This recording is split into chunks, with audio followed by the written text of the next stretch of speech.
Hello everyone. I'm glad to see you on my channel. The story I'm going to tell you today is pure. It is true that all the bad things that happen in life happen for a reason. It is said that we can appreciate the good things, the things when they happen to us. I hope you enjoy this story. I wish you a pleasant viewing experience. The first thing Kiara heard was a strange squeak, methodical and measured, having nothing to do with a living organism, and Kiara herself had been walking for several minutes along a long dark corridor that seemed endless. How had she gotten here? God only knew. Sometimes she had to move by feel, touching the walls.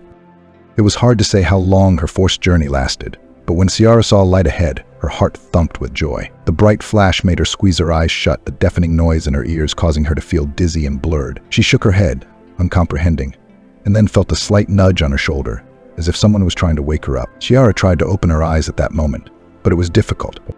Her hearing had recovered earlier, and now she could hear what was going on around her. "Doctor, the patient is awake." "She's awake. Do you hear?" came an excited voice. Ciara tensed. "Doctor, what does a doctor have to do with this? Is she in the hospital?" Just then there was a noise, a door opened, and a rough male voice spoke. "She's awake, you say? Good. Emily, why didn't the instruments work?" "I'm gonna have to call the repairman again, Eugene. Vitals are normal. Pulse is stable and blood pressure like an astronaut," a female voice replied. The doctor paused for a moment, then asked, "Ciara, can you hear us? If so, please give us some kind of sign, like moving a finger or opening your eyelids." Ciara wanted to say something in response, but the lump in her throat prevented her from doing so. Her mouth was dry, and she was very thirsty. She opened her eyes a little, however, and immediately saw the medical devices next to the bed. There were tubes and wires running from them to her body. "My God, this is the intensive care unit," a thought flashed through her mind. Seeing her reaction, the doctor smiled. "Congratulations on your return to our world, Ciara." Ciara tried again to say something in response, but her tongue stuck to her palate and she could only sigh softly. Eugene stood by her bedside for a moment, scrutinized the readings, and satisfied, left the room. Ciara was left alone with the nurse Emily, who gently applied a cotton swab soaked in water to her lips. "You can't drink much yet, but it's okay. It's temporary. You're doing great." "A year in a coma. Everyone had given up hope, and you're back," Emily said quietly. Ciara's eyes filled with tears. "A year in a coma. What about Eugene? Where is her husband? Why isn't he around?" She had no answer to that question. Her recovery was slow, as if the disease still did not want to let her out of clutches. It wasn't until a week later that Ciara learned that a year ago she had been in a terrible car accident. Their car had fallen off a bridge into a river. She couldn't remember the details because she suffered from traumatic amnesia, but the nurses told her the most important thing. On that fateful day, Ciara was returning from business negotiations with her husband, Eugene. The road was slippery after the rain, and she failed to control her car. Eugene died instantly, and she was miraculously saved. When Ciara learned of this, she cried, clutching her fingers to the edge of the mattress. It took about a month for her to finally recover. First, all the tubes and wires were removed from her body. Then she was disconnected from the machines. After that, she underwent a course of rehabilitation therapy and finally received the long-awaited discharge. Eugene wished her never to go to the hospital again, so that it would not happen again. And Amelie, like a sister, hugged her and cried. The nurse had grown very attached to her patient over the past year, caring for her. There was no one to take Ciara away. Eugene was dead, and her father had died 3 years ago, leaving her a nice inheritance. After leaving the clinic, the first thing Ciara did was to call a cab and go to the cemetery. The driver turned out to be an understanding man, did not ask unnecessary questions. To find Eugene's grave, Ciara asked the elderly cemetery caretaker for help. Noah listened patiently to her, thin and pale, and then peered into the register he had meticulously kept for years. "Eugene. 5th grave, number 83, the older man said. Then he added, "If you need me, I can take you there. It's no trouble at all." Ciara flinched and lowered her eyes in embarrassment. "No, thank you, I'm fine. I'll do it myself," she replied. The caretaker shrugged and went back to his room. Ciara walked on, looking around carefully. She happened to see Eugene's grave from a distance, without knowing why. She knew immediately that the massive wooden cross with the plaque belonged to him. The gravesite was littered with artificial wreaths and fresh flowers that had already dried in the hot sun like herbarium. 2 tall men in dark shirts stood at the grave. They were leaning on the memorial table and talking animatedly about something. The strangers tensed when they saw Ciara, but did not break off the conversation, obviously to avoid drawing attention to themselves. Who were they and what were they doing here? Ciara didn't understand. As she stepped closer, she nodded politely, and immediately she heard foreign speech. Ciara flinched in surprise, but quickly pulled herself together. One of her 2 college degrees was in translation, and in a strange irony of fate, She recognized the language immediately. What's more, she was able to translate the phrase in her mind word for word. "Who the hell is that ghost? It's like she was taken down from the cross," said one of the foreigners. "How would I know?" "Probably someone Eugene knows. He's a real ladies' man. He never missed a skirt, and I don't think he misses a skirt now," the other one said, grinning. Chiara turned pale, but bowed her head mournfully, trying not to show her feelings. What she had heard caused her great shock. Who were these people? Business partners, acquaintances, investors? And why would they allow themselves to talk about Eugene like that? Meanwhile, one of the strangers again snidely remarked, "Eugene is a master of all sorts of schemes. He sent us out in this heat to lay wreaths like we had nothing else to do." Sweat beaded on Chiara's forehead. Standing with her back to the men, she could feel their eyes on her. The storm of emotions was tearing her up inside, but Chiara was determined to play her part to the end. She continued to pretend that she didn't understand the language of these strange guests. Meanwhile, the foreigners mumbled something inaudible and headed for the exit of the cemetery. The sun was at its zenith, and Chiara felt dizzy. As she gave the strangers a distasteful glance, she watched them get into a large SUV. She couldn't see the color of the car because of the distance. Her first thought was to chase them down, ask the caretaker to call the police. But after weighing the pros and cons, she realized that no good would come of it. For one thing, she simply had nothing to charge them with, and no one would arrest foreign nationals. It wouldn't take long for an international scandal. You have to understand. But the conversation of these people really disliked Chiara.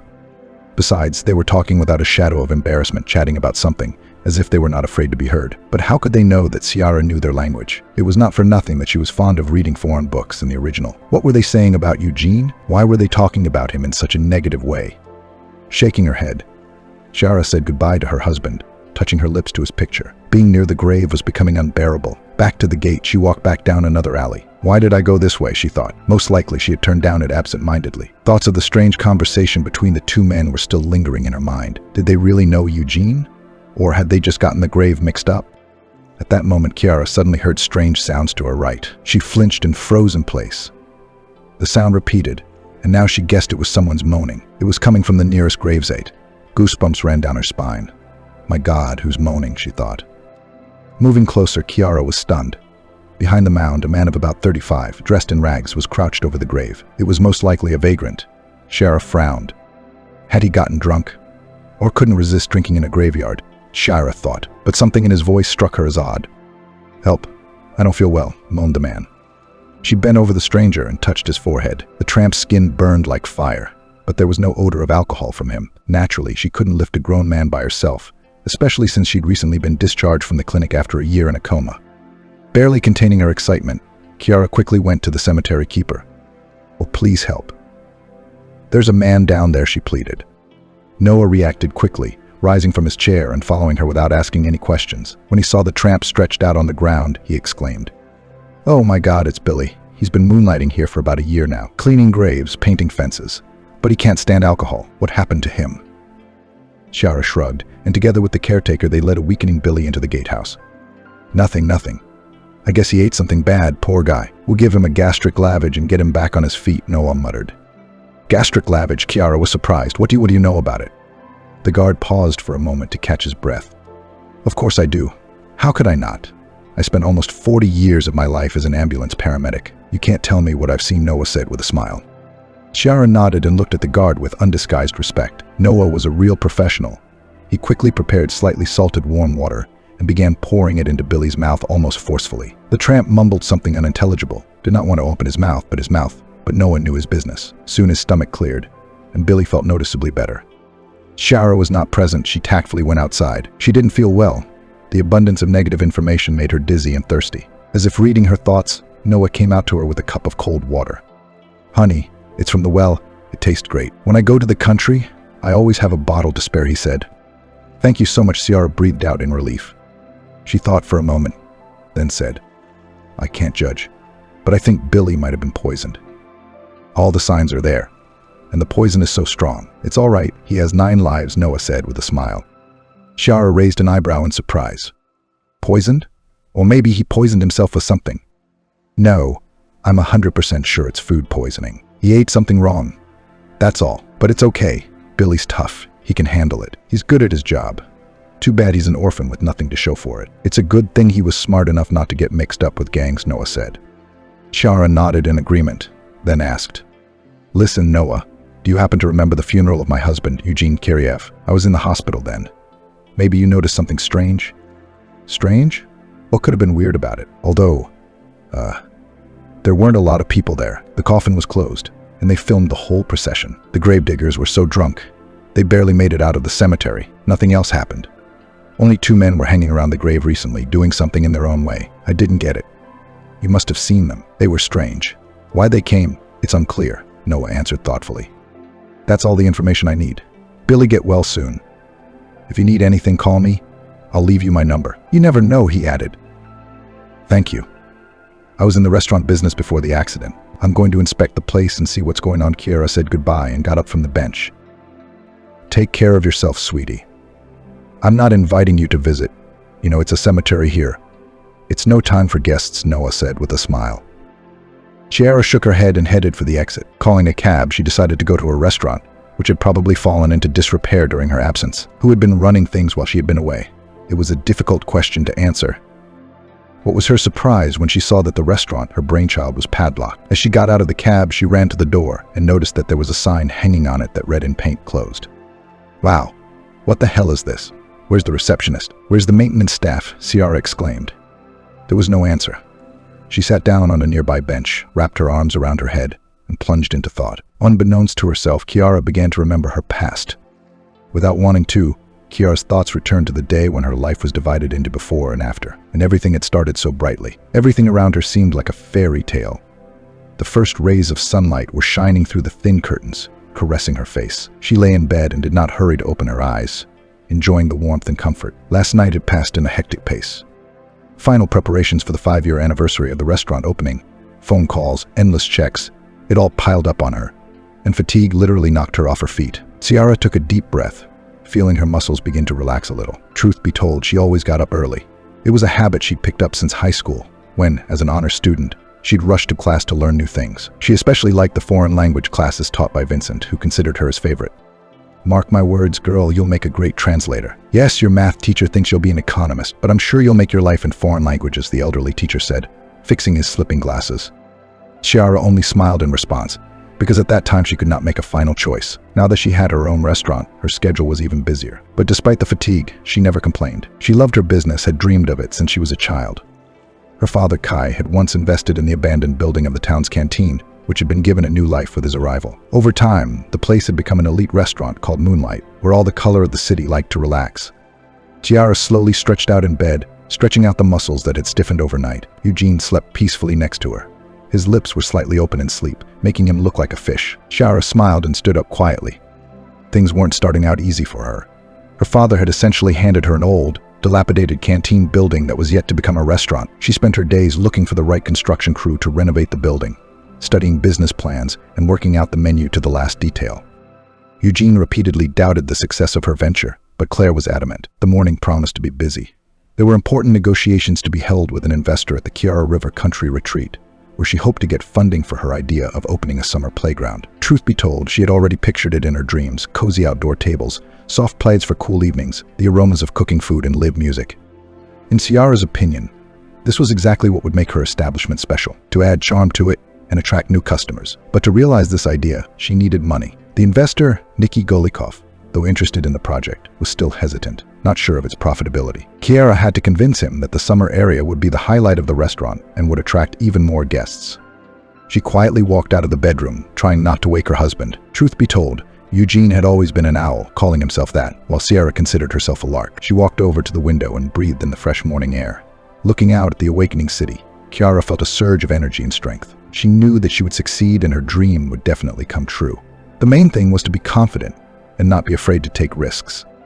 Kiara went into the bathroom, turned on the water, and washed her face with the cool stream. Opening her closet, she chose a slinky dress that accentuated her figure. She wanted to look feminine, but formal at the same time. She chose stylish shoes with low heels that made her feel confident and comfortable. In the mirror, she saw the reflection of a beautiful, confident woman, and in that moment, Ciara couldn't help but admire herself. Smiling, she walked over to the bed, kissed the sleeping Eugene, and whispered softly, "I love you, darling." Her husband mumbled something inaudible and rolled over onto his other side. Ciara walked outside and headed to her car. Getting behind the wheel, she turned the ignition key and started the engine. At that moment, she felt something strange in the steering, whether it was the brakes or the chassis. except that the car didn't drive like it used to. No, the brakes, of course, did not fail, but they seemed alien, as if she was not driving her own car. At the restaurant that day, it was business as usual. Dan, the receptionist, had been defiant in his boss's absence, especially with his subordinates, berating the janitors for not cleaning the yard properly, or, in fact, for being late. But as soon as Ciara appeared on stage, the administrator immediately panicked. He mumbled something inaudible and quickly retreated to his office. In fact, Ciara had never scolded Maggie for being late, and it wasn't just the disruption of public transportation. Maggie was raising her late sister's 3 children alone, and she had to work hard. Ciara often gave bonuses to the dishwasher so she could make her little ones happy with something tasty. Basically, the day before the horrible accident was nothing special. Eugene volunteered to drive to the negotiations and ask Ciara to pick him up near the city bridge. "Okay, honey. I'll be there in about 10 minutes, she said with a smile, not even realizing what was about to happen to her. The last thing she remembered was the screeching of ambulance sirens and the sticky, impenetrable darkness she had fallen into for a long 12 months.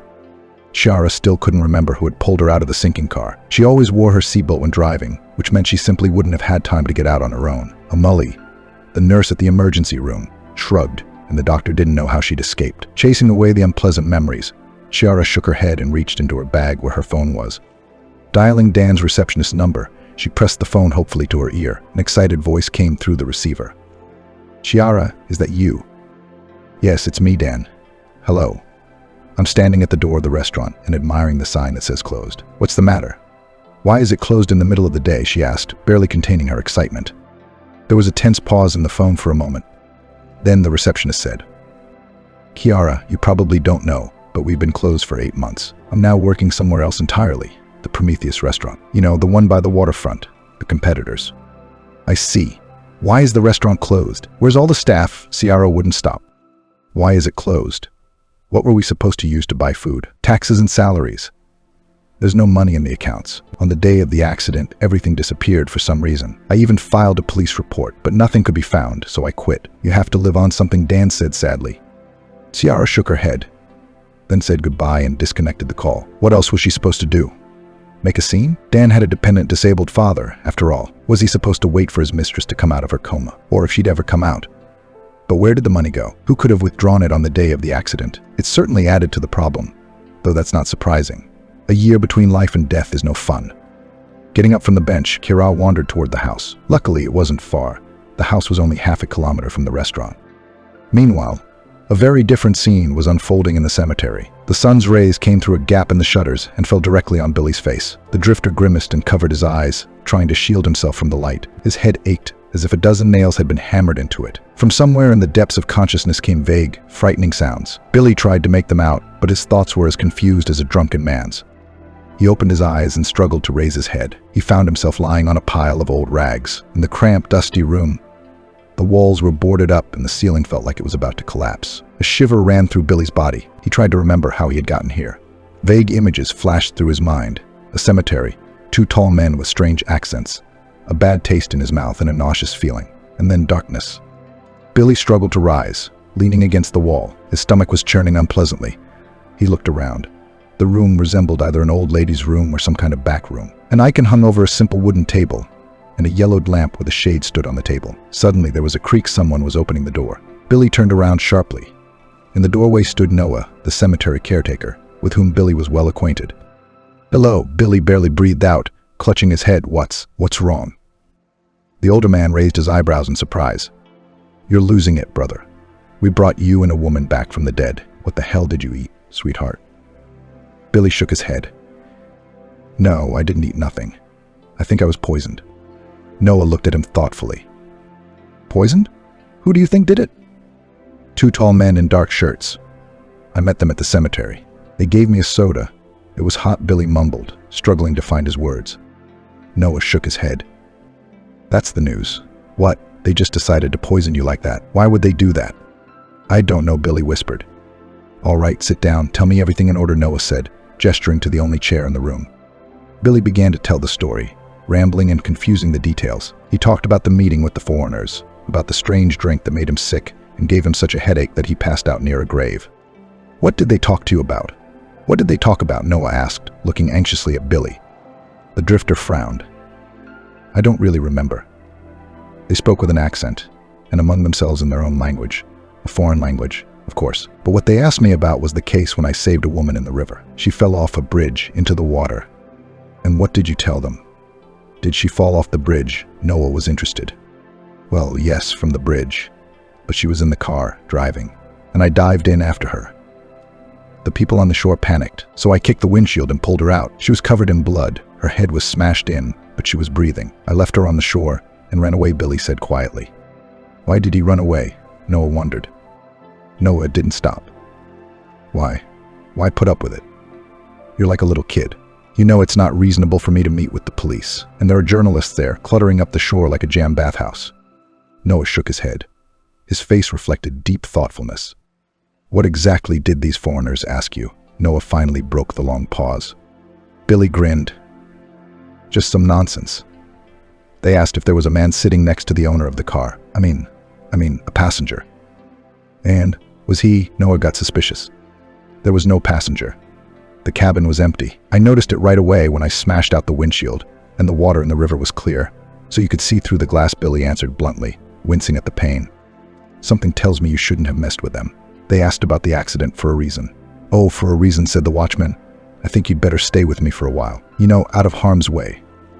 Billy nodded, trying to control his dizziness. All right, you get some rest. I'll make you some hot tea with Maggie later, Noah said, and left the back room. Billy was alone. He lay there, trying to push away the horrible thoughts that were growing in his head by the minute. He thought about his life, how he had ended up on the street, how he had tried to survive. Closing his eyes, Billy felt tired from his conversation with the caretaker and fell asleep almost immediately. He had the same dream again. He saw his father young, strong, with a kind smile. His father taught him to play soccer, told him bedtime stories, and promised to take him fishing. Billy was happy, but suddenly his father disappeared, and for some reason little Billy found himself in a cemetery. There were dark graves all around, and in the distance he could hear someone's muffled crying. He ran through the cemetery again. But where to? From whom? That's what Billy didn't know to this day. Billy. He woke up. Noah was standing over him with a cup of hot tea in his hands. You all right, kid? You got a headache? Yeah, a little, but it's better, Billy said, stretching. That's good. Have a cup of tea, you need to come to your senses, Noah said, and put the cup on the table. Billy drank the tea, inhaling the pleasant aroma of herbs, which was good for relieving dizziness. His mood had improved considerably, although he still couldn't understand what had happened to his father and why he had ended up in an orphanage at the age of 5. Where was Daddy? 3. Because he didn't look like he was sick. And why doesn't anyone know about him? Meanwhile, Ciara was returning home, where she hadn't been for exactly a year. She passed by a rowdy group of people sitting on a bench outside her house and turned onto her street. Almost immediately, she noticed a figure leaning over a garbage can. That's odd, Ciara thought to herself. Usually their neighborhood was quiet and peaceful. She stepped closer and shuddered in amazement when the man turned around at the sound of her footsteps. Although it had been many years since she had graduated from high school, Ciara immediately recognized Vincent, her former foreign language teacher. Once an intelligent and strict teacher, he now looked like a haggard vagabond. His eyes were filled with pain and his clothes were crumpled and dirty. Ciara was shocked.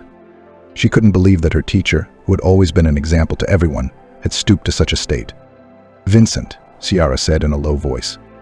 He flinched, looked around, and stepped back. Fear flashed in his eyes. Ciara, is that you? Vincent whispered. Yes, it is. What are you doing here? What's wrong? Ciara asked. He lowered his head. I'm sorry, I didn't mean to show myself to you like this. It's just that I'm really hungry. At that moment, Ciara's heart literally squeezed. So would come to my place, I'll feed you. You know how much I love to cook. The man looked at his former student uncertainly, as if not believing himself. No, I can't do that. I don't want to make you uncomfortable. Don't be silly, Vincent. For God's sake, let's go, Ciara exclaimed in a tone that brooked no objection, and taking the teacher's hand, she led him back to her house. Vincent walked slowly, his foot treading lightly. At home, Ciara put the kettle on the stove, then took some convenience foods out of the freezer that were well within their shelf life, and soon dinner was ready. Sure, it wasn't anything gourmet, but it was still better than leftovers from the garbage can. Tell me what happened. Why are you outside? Ciara asked, watching her former teacher eat greedily. It was my own daughter, Oberyn. I lived with her for many years, raised her as my own. My wife died a long time ago, God rest her soul, and I gave her everything.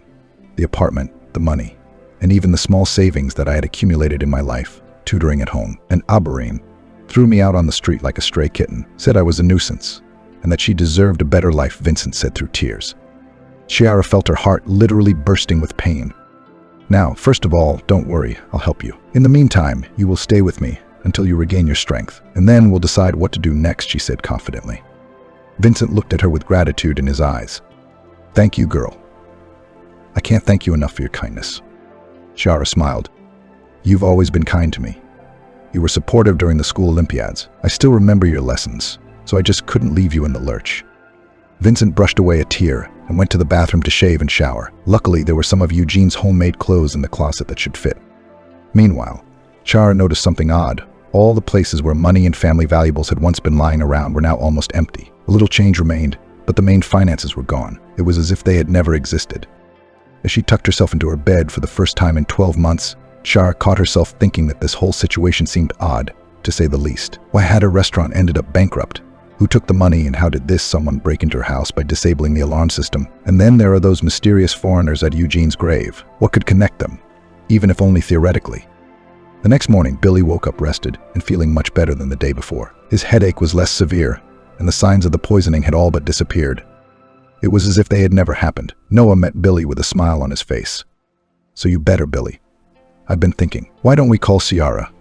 You know, the woman who came by yesterday and helped me carry you to the driveway. Seems to me she's the one you saved a year ago. I don't think that's the kind of coincidence you get in life. You know how it is. Billy nodded. Then he thought about it. To tell the truth, he didn't want to meet the woman he'd once rescued. And anyway, what were they going to talk about if it had been a whole year since that day? And Billy didn't remember her much either. He didn't care. He just acted on emotion, on automatic, thinking only of how to get the unfortunate woman out of the water as soon as possible. Meanwhile, the call from Noah had alarmed Chiara. She wondered what he was going to tell her. What if Billy got worse? That's the last thing we need. I should have called an ambulance right away, Ciara thought as she walked toward the town cemetery. Meanwhile, Noah and Billy went outside to get some fresh air and do some work. Of course, the cemetery wasn't the most suitable place for walking, but they had no other choice. The sun, even though it was morning, was baking mercilessly. Billy, dressed in a worn shirt and ragged pants that had once been blue, leaned against an old tree near the cemetery gate. He squinted against the bright light and looked at Noah, who was sweeping the entrance in front of the gatehouse. Uncle Noah, do you have any more tea left? You know, the medicinal tea. Can I have some? Billy muttered. I think there's some left in the thermos. Take it if you want it, Noah said, still working the broom. Billy was about to go when a low crying sound came from the hedge. He exchanged a meaningful glance with Noah. It was clearly a child's cry, which made Billy's heart race. Uncle Noah, look. There's a little girl sitting by that fence, Billy said, pointing his finger in the wrong direction. The caretaker visibly tensed. In truth, children were rare in the cemetery. Usually they came here only with their parents to put flowers on the graves and say something to their deceased relatives. Noah walked away from the gatehouse and, approaching the hedge, saw a crying girl with a bag in her hands. She was small, about 7 or 8 years old, in a ragged dress, sandals 2 sizes too big, and dirty socks. Wow, what are you doing here? Noah asked as gently as possible. The little girl shuddered and looked up at him, her eyes full of tears. Yeah, eating more. My name is Alice. My stepfather drinks a lot, and they send me to the cemetery to look for food on the graves. But there's not much food here, except candy, she said through her sobs. Noah looked at the girl with pity. A chill ran down his spine at her words. He had never seen such hopelessness in a child's eyes before. Come to me, he said to Alice. Don't worry, I'll help you. My name is Grandpa Noah, and this is my friend Billy. The girl hesitated for a moment, and then hesitantly approached the kind grandfather. As she did so, her gaze slipped cautiously toward the church. Noah noticed that the little girl had a noticeable huff on her left foot as she walked. Don't cry, Noah said. I'll give you some warm tea and a sausage sandwich. Alice nodded and followed obediently. Billy had never considered himself a sentimental man, but when he saw the limping girl, he could not hold back his tears. Alice ate with great appetite and clearly looked pleased. The sadness in her eyes was fading. Thank you, she said quietly when she had finished eating. You're welcome. You, if you want, eat some more. Don't be shy. I suppose you live around here, Noah asked cautiously. Yes, not far away. In a house at the edge of the woods by the river, Alice answered obediently. What is your stepfather's name? Noah asked again. Dan, she answered. My mom died, and he became my guardian. Noah realized that the girl was left all alone with an alcoholic, and at the same moment decided to help her. Alice, don't worry. I'll take care of it, he said. I'll tell the police. I'll tell him about your stepfather. He has no right to act like that, Noah said. Thank you, Grandpa Noah. Just don't go anywhere. My stepfather is very angry and swears a lot, but when he's drunk, He's kind and sleeps a lot. I feel better this way, Alice said. The girl's words touched Billy's heart. What do you mean? Some low-down bastard lives on the little girl's money and spends it all on alcohol, of course. Billy didn't consider himself a role model, but on the other hand, he'd never hurt anyone, and he'd never taken anyone else's money in his entire life. Deep down, Billy had always dreamed of having children, but he had never been able to start a family. Either he was too bad, or women love those who hold their luck by the tail. But in the last few years, he felt like nobody wanted him. The sound of the door opening brought him out of a state of sad reflection. On the threshold of the gatehouse stood Kiara in light pants and a light blouse. When she saw the little guest, she was visibly embarrassed. After all, she herself had once dreamed of having a daughter, but fate ordered otherwise, time after time depriving her of the opportunity to get pregnant. The doctors had tried one course of treatment after another, but it hadn't worked. Eugene resented her and occasionally called her an empty vessel. Chiara cried at night, face buried in her pillow, begging for help. Eugene flatly refused to take the baby from the orphanage, talking nonsense about bad heredity and not wanting to raise someone else's child. Come in, Chiara, have a seat. I'll pour you some tea and tell you all about it. Billy will tell you if I forget anything, Noah said. Right, Billy, Chiara asked, looking at him. Billy nodded in embarrassment, lowering his eyes under her gaze. Noah poured the rest of the tea for everyone and began his story. As he spoke, Chiara's face brightened and darkened. Only now did she realize that the couple of foreigners had appeared at the cemetery by accident. Most likely, they had come there for one purpose: to film a report on Eugene's grave and to get rid of Billy, the drifter they had been looking for almost a year. Perhaps it was the same video report that had made the evening news. No matter how much Billy hid his face from the cameras, he still became a hero to everyone in town. But in his case, it played tricks on him. Perhaps he was saved by the fact that the same evening he changed his habitual place of residence and got a job at the city cemetery. But why did the foreigners want to eliminate him? Was it because he had seen Eugene alone in the car when it fell off the bridge? The answer was self-evident. Either Eugene's death was staged, or it was all just speculation. But if the latter was true, then where was the money from the restaurant accounts and the family heirlooms missing from the house? They couldn't have just disappeared. Noah put the final point in the tense conversation, brushing crumbs off the table with his palm. Forensics should be ordered, and it wouldn't hurt to contact a smart detective. I've got one in mind. He comes to his wife and daughter's grave every Sunday. He used to be a cop. After they died, he quit his job and went into private investigation. I've even got his phone number somewhere. Chiara looked anxiously at Billy. Forensics. What if I'm wrong? What if this is all just speculation, fantasy, she asked, though deep down she knew that doubts wouldn't help. But Noah persisted. He found the number of Andrew's private investigator and called him immediately. Chiara felt her cheeks flush with shame. She had hoped to the last minute that she would be able to handle the situation without involving outsiders. After calling the detective, her hopes had been dashed. Andrew turned out to be a sturdy man in his 40s, with a keen eye and meticulousness, like a wolf on the trail. Naturally, they met not at the cemetery, but in a cozy cafe in the city. For some reason, Andrew was immediately interested in the fact that all the money from her accounts disappeared. That's something, he said, looking at her thoughtfully. The thing is, finances don't disappear without a trace. They usually leave a trail. Electronic ones, of course, the detective remarked aloud. Chiara only shrugged, plunging into the investigation headlong. Andrew took 2 weeks to investigate, politely said goodbye, gallantly paying for the order in the cafe and leaving the waitress a generous tip. Weeks passed one after another, but there was no news from the private detective.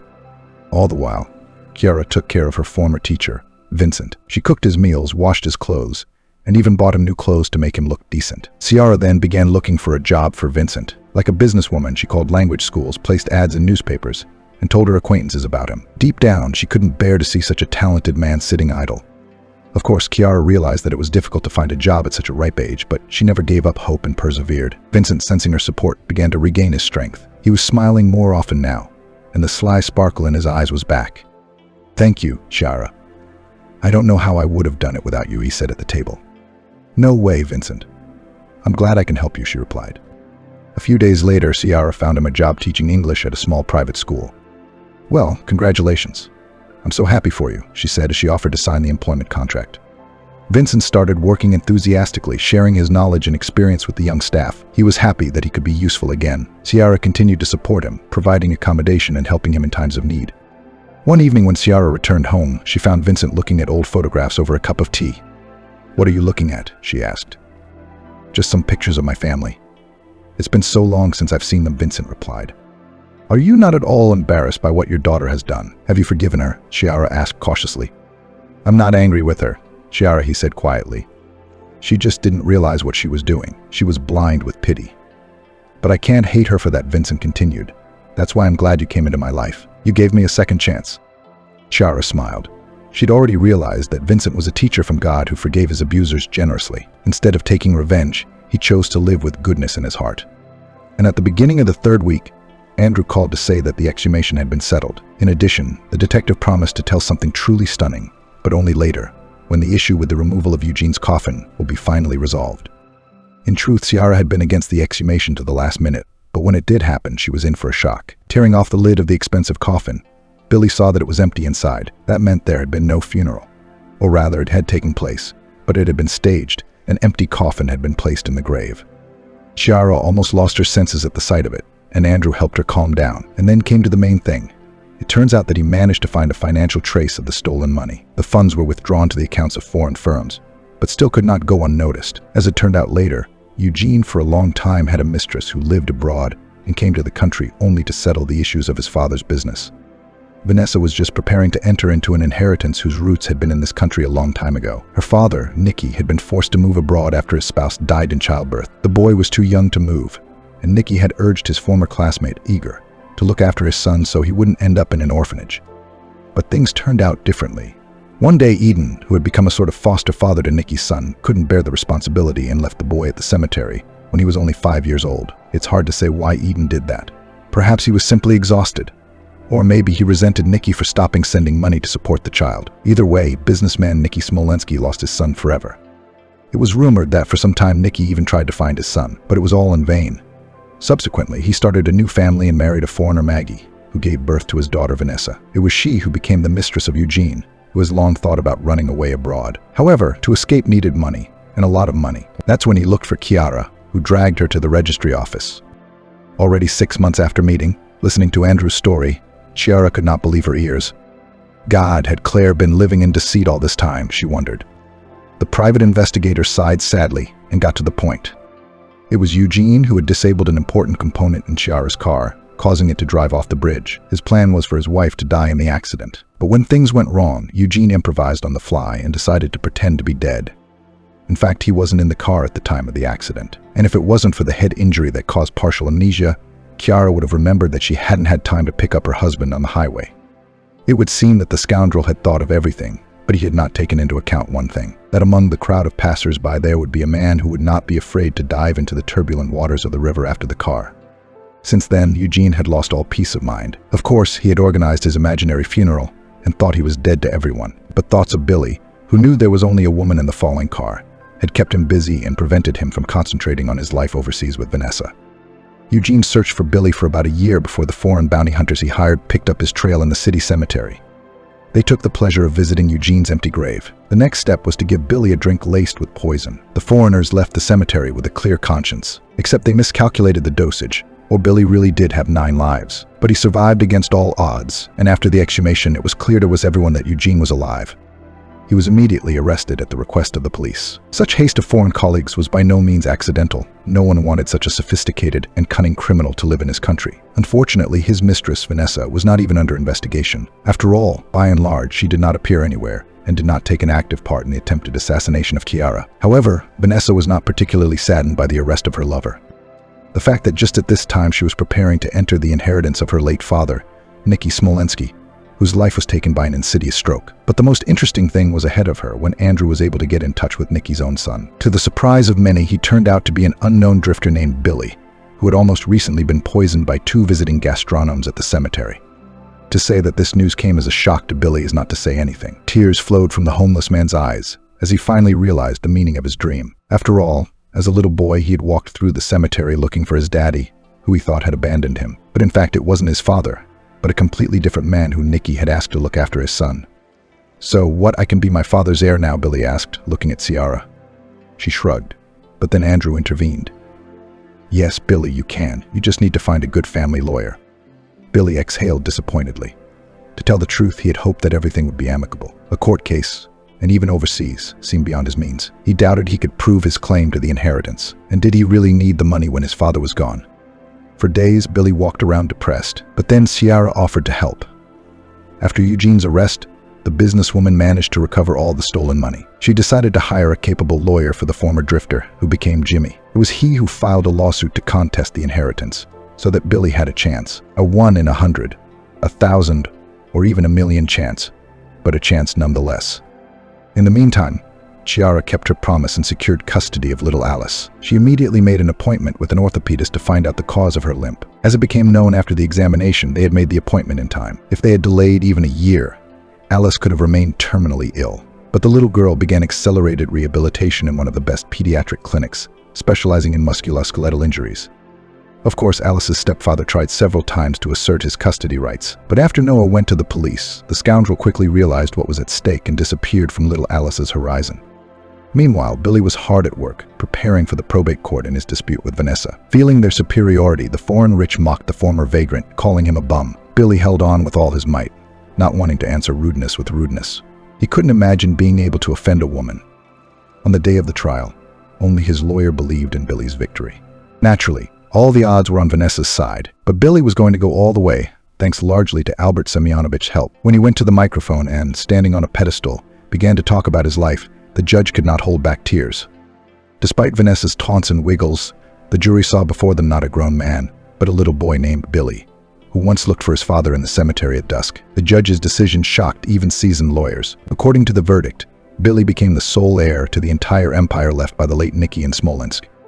As soon as it was announced, the hall exploded with applause. Many reporters who covered the process could not hold back tears, as well as Billy himself, who turned from an ugly duckling into a beautiful swan. But Billy did the chivalrous thing and gave half of the inheritance to his adversary, Vanessa. In his homeland, he was greeted as a hero with flowers and even champagne, with which he was poured from head to toe. Ciara and Alice stood in the front rows, eagerly awaiting his arrival. A little farther away were Noah and Andrew, without whom the event would not have taken place. The joy of those present was explained not only by the victory in court, but also by the fact that Billy had proposed to Ciara in public. How could he not? They had overcome so many obstacles together that they could now bind their hearts together. With champagne glasses clinking and guests shouting hallelujah, Ciara and Billy stood hand in hand, realizing that a new life full of happiness and understanding awaited them.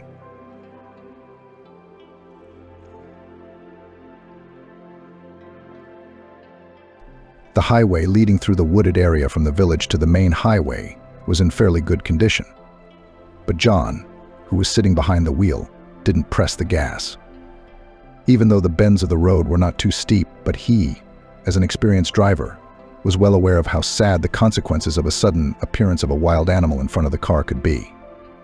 So the man, having taken the passenger to a cozy remote village, leisurely returned to the city. Besides, it was quite possible to finish the work for today. After all, this order went surprisingly smoothly and brought excellent tips. The amount is quite comparable to the cost of the trip. The elderly passenger, who was helped into the car by a restless young girl, turned out to be very pleasant.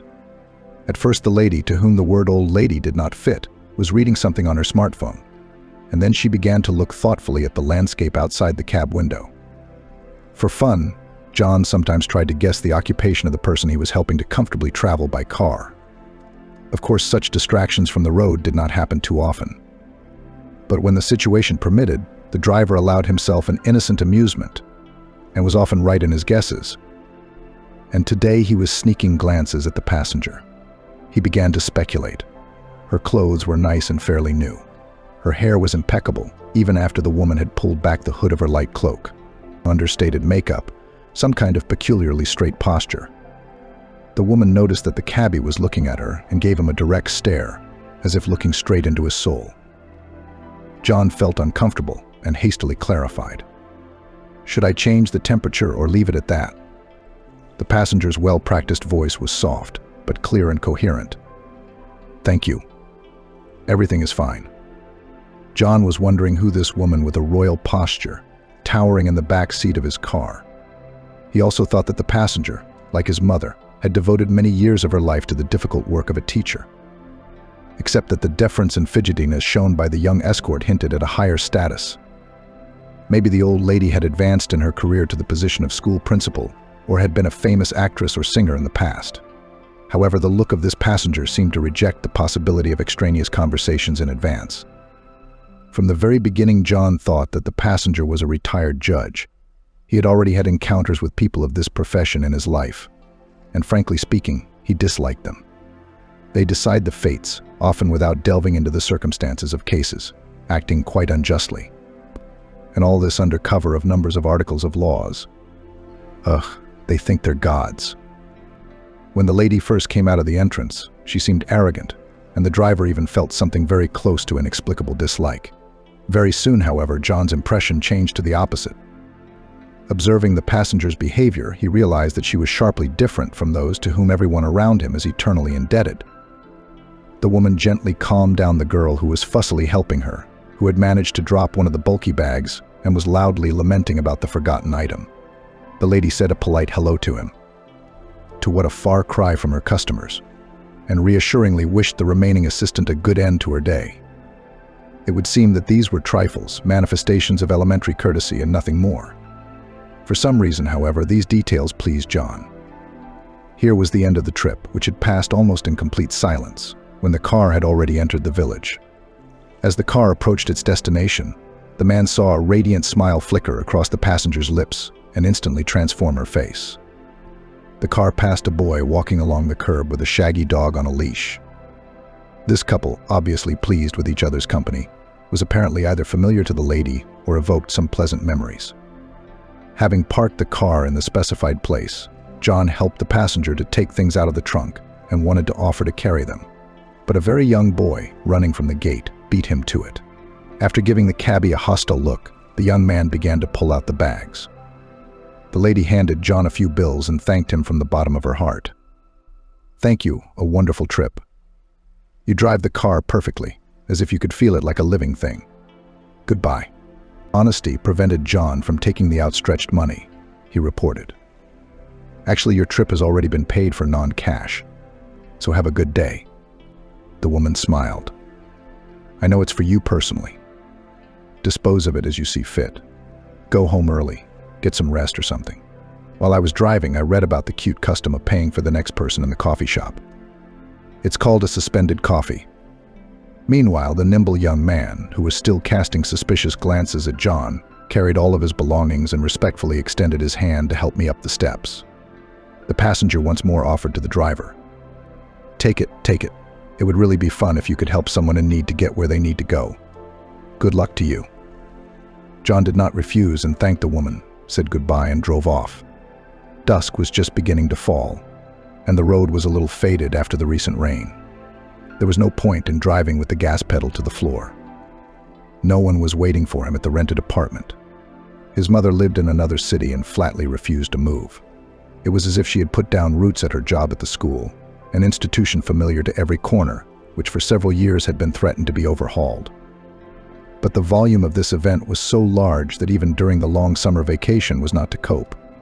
So it turned out that in some offices his mother literally knew every nail in the face. After all, she, together with colleagues and parents, many of whom had to teach, repaired classrooms and corridors, not relying on the generosity of the budget. Her mother had long hinted to her only son that he should move in with her, but John was ashamed to return to his homeland. It seemed to him that the ubiquitous and chatty gossipers would teach and remind him of what he himself had tried so hard to forget. Really, how could one be proud of such a sad experience? Especially when your mother had spent her whole life teaching her children goodness, light, eternal values.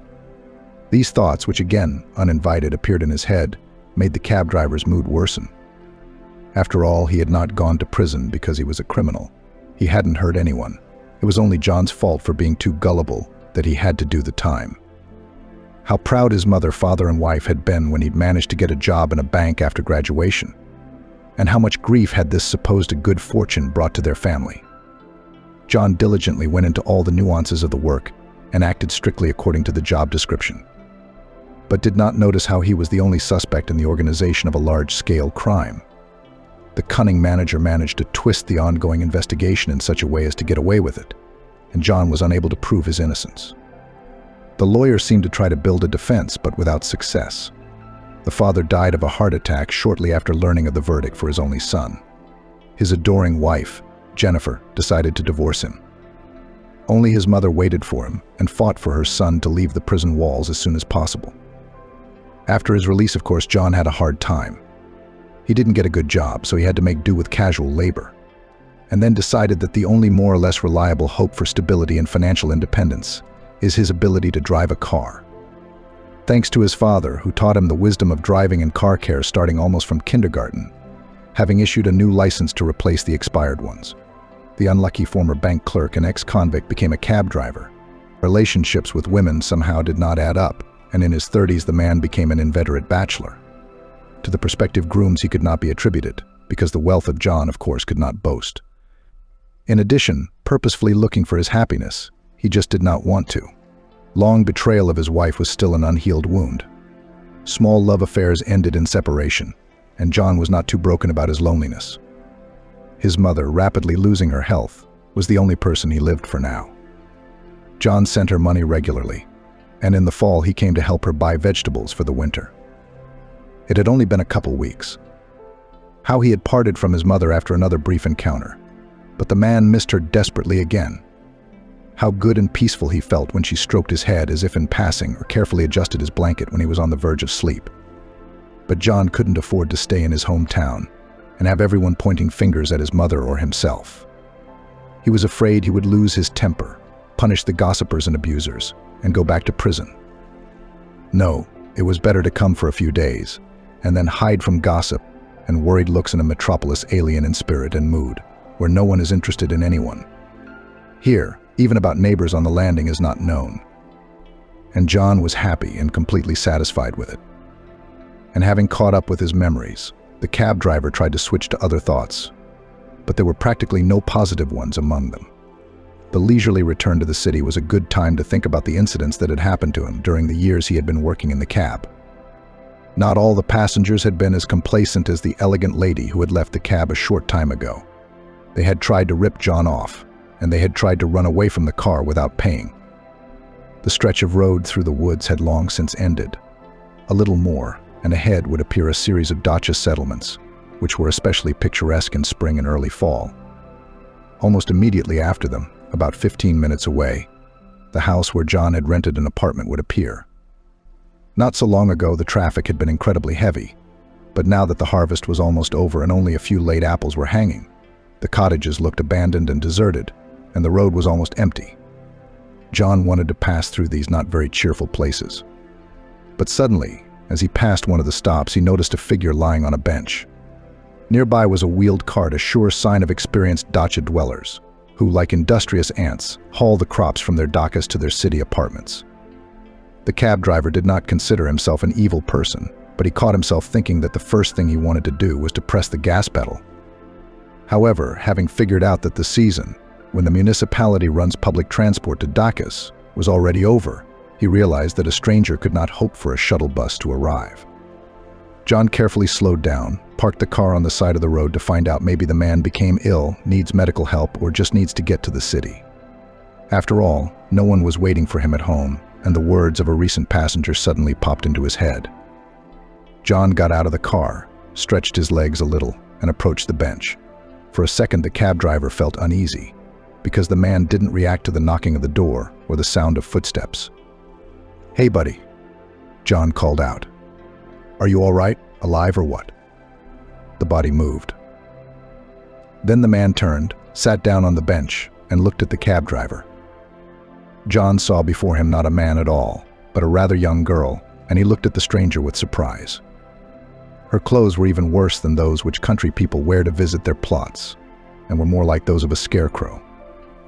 The old-fashioned jacket, which was fashionable to wear 30 years ago, was clearly too big for the girl, and the knitted hat pulled low on her forehead looked visibly shabby. The image was completed by the sneakers, which had obviously seen a lot in their lifetime. All in all, the stranger looked like a vagrant or a beggar, like those who sat at church gates. John was in no hurry to draw conclusions. There was no telling what might have happened to the girl's normal clothes. Maybe she had to wear things exiled to the country estate due to some insurmountable circumstances. There was no odor of alcohol. Yes, and in general, the stranger had too clear a look. Trying not to frighten her, John began to speak soothingly. "I don't know if you know or not, but there will definitely be no dacha bus. I listen to the radio all the time, and they said on the news that the season is over. So if you are going to the city, I can give you a ride." In the eyes of the stranger was clearly visible fear, and at the same time there was a desire to be in a cozier place than this wind-blown stop. and in a hoarse voice the girl confessed. "It would be nice to get to town, but I have money only for a loaf of bread." "Don't you have money to pay for it?"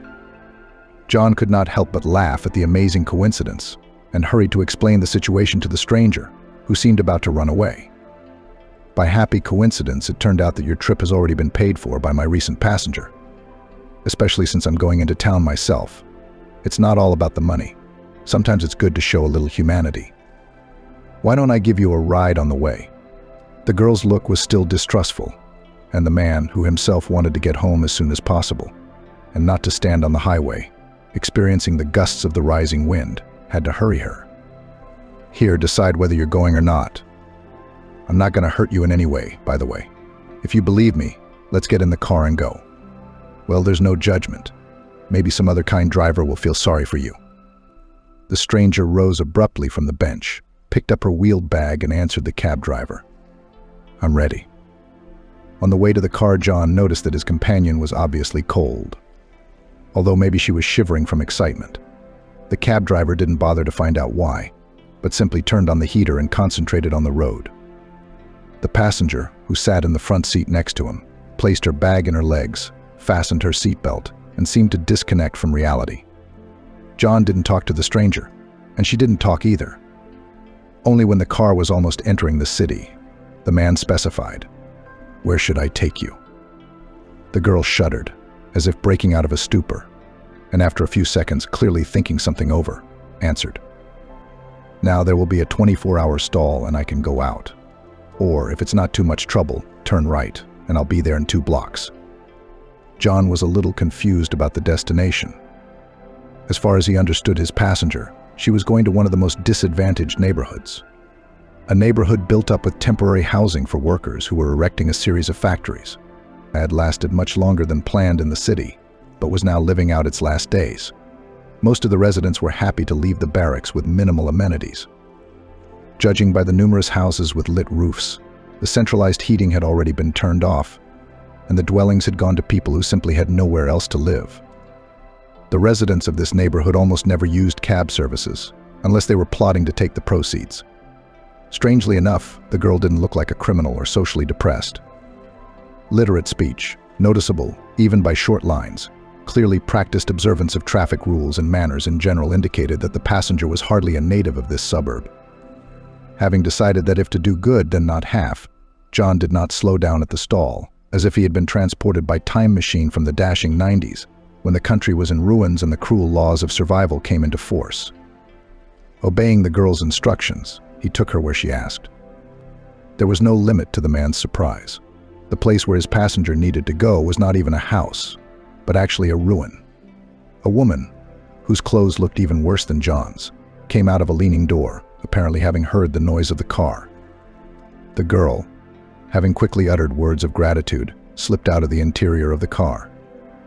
The cab driver was ready to start from his seat, when he suddenly saw the woman slapping the cheeks of his recent passenger. Then the inhabitant of the dilapidated building began to pull her bag with one hand, without stopping slapping her. The girl did not make any attempt to actively defend herself and simply hid back, but did not let go of her burden. Sighing and mentally cursing himself, John got out of the car, taking his trusty tire iron with him, and went to rescue the girl. She didn't even react to the appearance of the voluntary defender. But the woman with a saintly beaten face began pouring profanity on the man, generously inserting into her swear words the slang typical of people who had been in places not so remote. This was the first time John was glad that he himself had passed the test of prison time, and he quickly explained to the fierce woman that she was wrong. The man asked the girl, "Are you staying here, or are we going farther?" The young stranger angrily snatched her bag from her hands and walked toward the car. John followed her but turned around several times, expecting anything. Fortunately, the precautions were unnecessary, and soon the cab quietly left the scene of the recent ugly scene. The girl did not cry, but sat tense and sometimes shuddered when the car bounced on the bumps, which were plentiful on the outskirts of the city. Silently handing the passenger wet wipes, John concentrated on the road and then offered, "There's a social shelter on the other side of town. They help people in difficult circumstances. If you want, I'll take you there. They have strict rules, but every point is absolutely fair. You can't bring any booze with you." That's the most important condition. And they'll make you work too. But you don't have to pay any money. Contributions are only on a voluntary basis, and they can be made even after a difficult period of life left behind. They helped me out a lot in my time. If it hadn't been for their support, it is unlikely that I would have been able to quickly get out of the hole in my life. The female passenger whispered so quietly that John didn't hear and asked again, "I'm sorry, I didn't understand." The girl repeated, but louder, "Are you tired? So don't think about me. Just give me the address of this shelter and I'll get there myself." John looked at his watch and began to think out loud. "Of course, I could invite you to my place without a second thought. But I live in a rented apartment, and the landlord is strictly forbidden to bring strangers without his prior approval. Look, why don't I drive you to the shelter? There's always someone on duty there, and if you're lucky, someone you know. They'll help you get checked in quickly. Do you have your papers?" The girl nodded in time with the doggy on the dashboard, and realizing that the cab driver's kindness had long since gone beyond the simple desire to give a hitchhiker a ride, began to thank him confusedly. Interrupting the flow of thanks, John asked, "Listen, what's your name, Emily?" "Emily," the passenger whispered. The cabbie hummed at this unexpected correction and introduced himself in response. "Well, I'm John. That's how we met. So pardon the imposition, Emily. But I'm going to ask you a question that's been bothering me. What are some of the sins you just got slapped for?"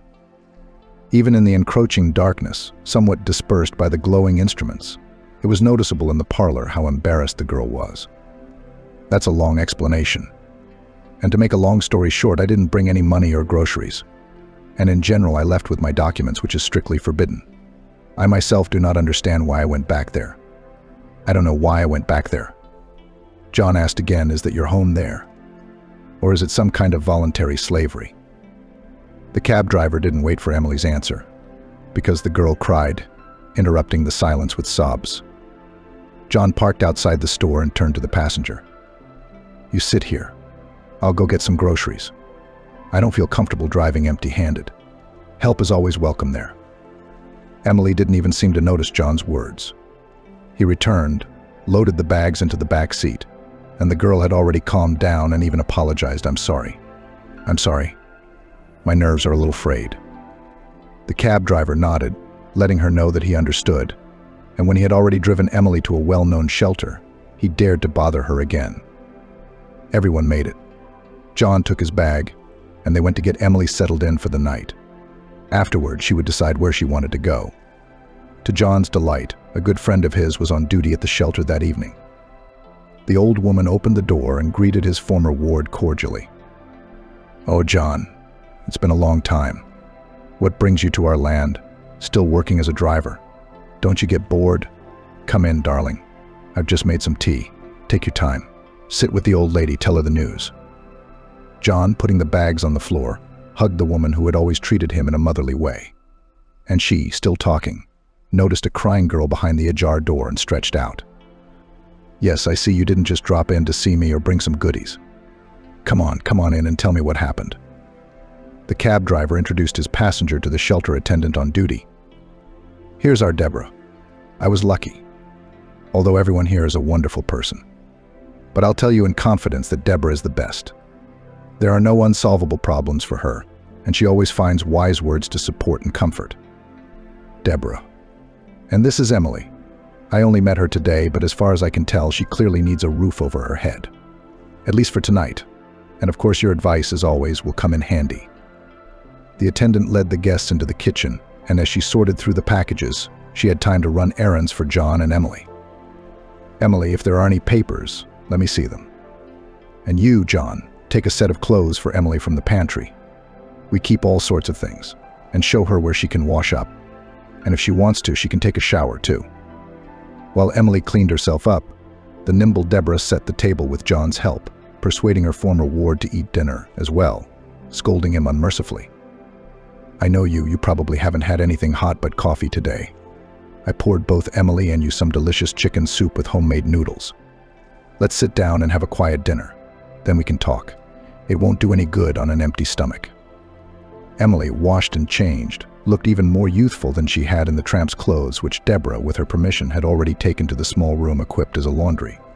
Her passport said she was only 18, but she didn't look it. The overly curious residents of the orphanage who stopped by the kitchen to see who had come to visit so late, Deborah gently sent them to their rooms. I realize there's not much entertainment here, but we're not here for a performance. You'll get to know each other tomorrow. The woman was obeyed unquestioningly, and she continued to treat John and Emily. When the guests had had enough, Deborah tactfully clarified. Emily, I realize you don't feel too comfortable right now. You think I'm going to interrogate you. But trust me, you have the right to tell me as much as you feel you need to. If you don't want to say anything at all, that's okay. Sometimes it takes time. But it seemed as if the girl wanted to say something herself. She began her story by thanking John. Thank you for picking me up at the bus stop. And then when they saw the ugly scene, they didn't leave me to my fate. They brought me here, where I finally made myself look like a human being. I decided at the bus stop that I'd rather be here than go on living this pointless life. And then you showed up, like an angel, even though I didn't deserve to be saved. I came to this cottage for a reason. I thought there was no one there anymore. And I was caught. It's good that the women who detained me didn't call the police and didn't beat me up. They just let me go. They even gave me some apples, but strictly ordered me not to appear in that dacha village again. So I lay down on the bench, feeling ashamed and bitter. Although the weather was not hot, I was terribly embarrassed about the fate I had arranged for myself. Deborah, who had listened to hundreds of confessions, was silent, realizing that the girl was preparing to tell the details of how she had become homeless. John decided to be supportive with words and encouragement. So you're still very young, Emily. There's time to make things right, however. The cab driver's words had an unexpected effect on Emily. The girl cried, but without hysterical sobs. Then she explained to John and Deborah, who had arrived. I have already regretted 1,000 times the things I did 6 months ago. It all started when I met Michael. A funny, charming guy, I thought at the time. After classes at the institute, he met me while we were walking home. So entertained me that my stomach ached from laughter. Then I fell head over heels in love with him and started skipping school. What kind of classes could there be when spring was raging and the guy was asking for meetings? Of course. My parents strongly discouraged me from hanging out with Michael. My father said that my favorite is some kind of murky, asked me to give time to collect all available information about Michael and even a little more. My mom begged to listen to my dad's idea too, saying that she had a bad feeling about it and that my obsession with Michael worried her. She hinted and even said outright that he was an Alfonso and would break my heart by betraying me. But I only believed the one I loved. Michael was so convincing that he loved me. Of course I believed him. Not my parents' suspicions. Some usurer of doubts appeared, but I was quick to deal with him.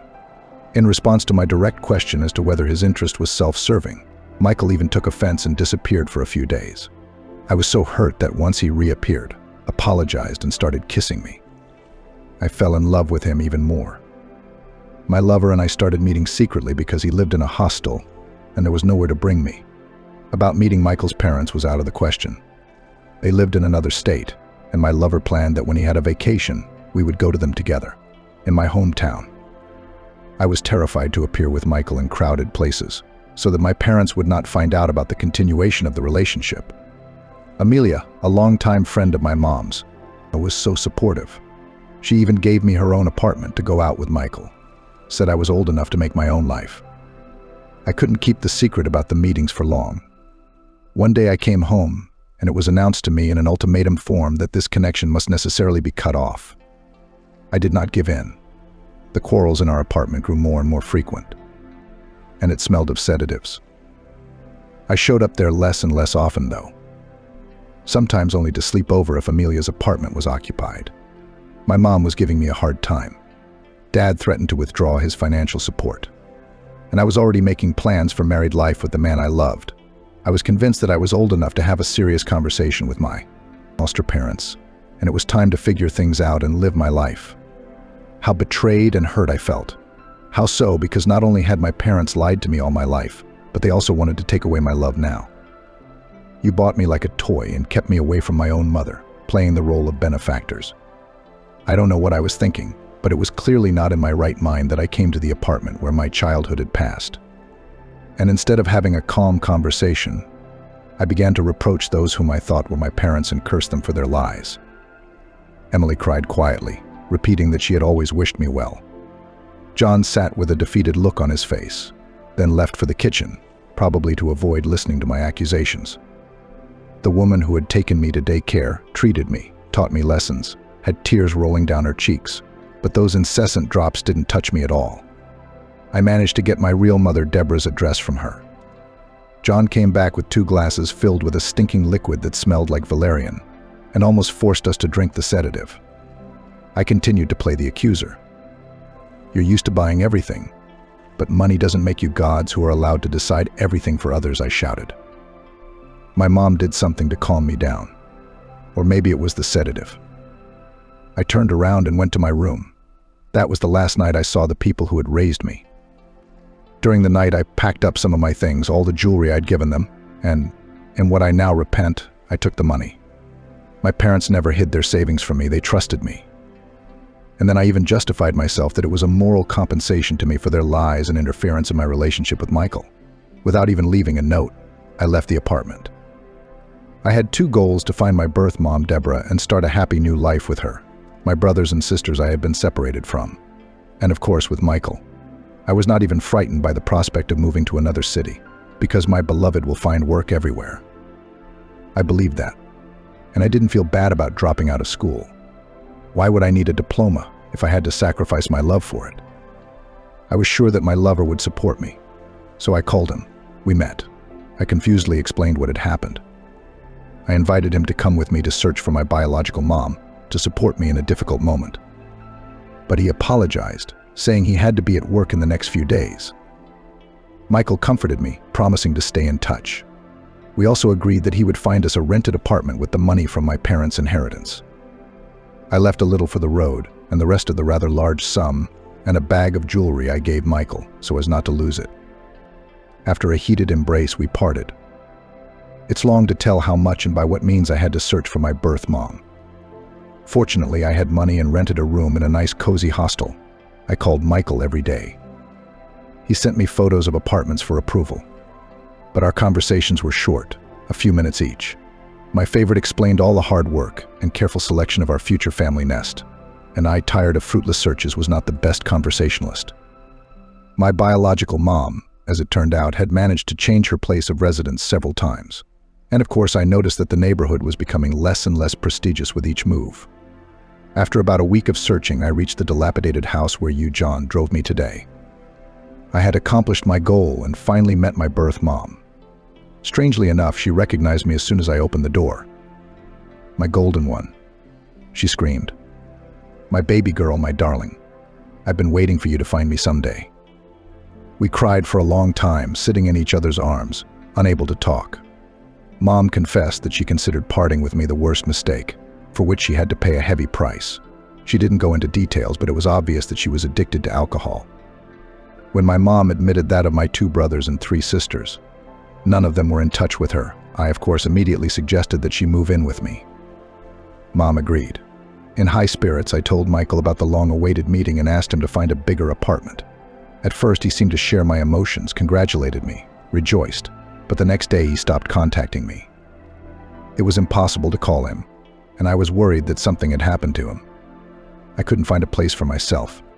I didn't have any close, trusted friends, so I called Amelia. Instead of support and help, I received recriminations and accusations. A friend of my foster mom's told me that tragedy had struck. The man I thought was my father had suffered a stroke and was in the hospital. Amelia recounted the circumstances that led to his stroke. It turned out he had gone to the police to file a theft report against me, but hit a tree on the way. My foster dad suddenly felt sick. Fortunately, the speed was low and there were no other casualties. Amelia said that her friend, my foster mother, called me an ungrateful creature, a creep who was the reason my entire well-being was ruined. I didn't have the strength to object. In my heart, I knew that all the insults were well-deserved. I asked Amelia for the number of the hospital, but she strictly forbade me not only to come to town, but even to contact my foster mother. She claimed it would only make things worse and could take away her friend's health as well. Amelia begged me not to call the foster mom, lest she be sent to a hospital bed or, God forbid, to the next world. Hearing me sobbing into the phone, Amelia softened and promised to let me know when the situation was more favorable.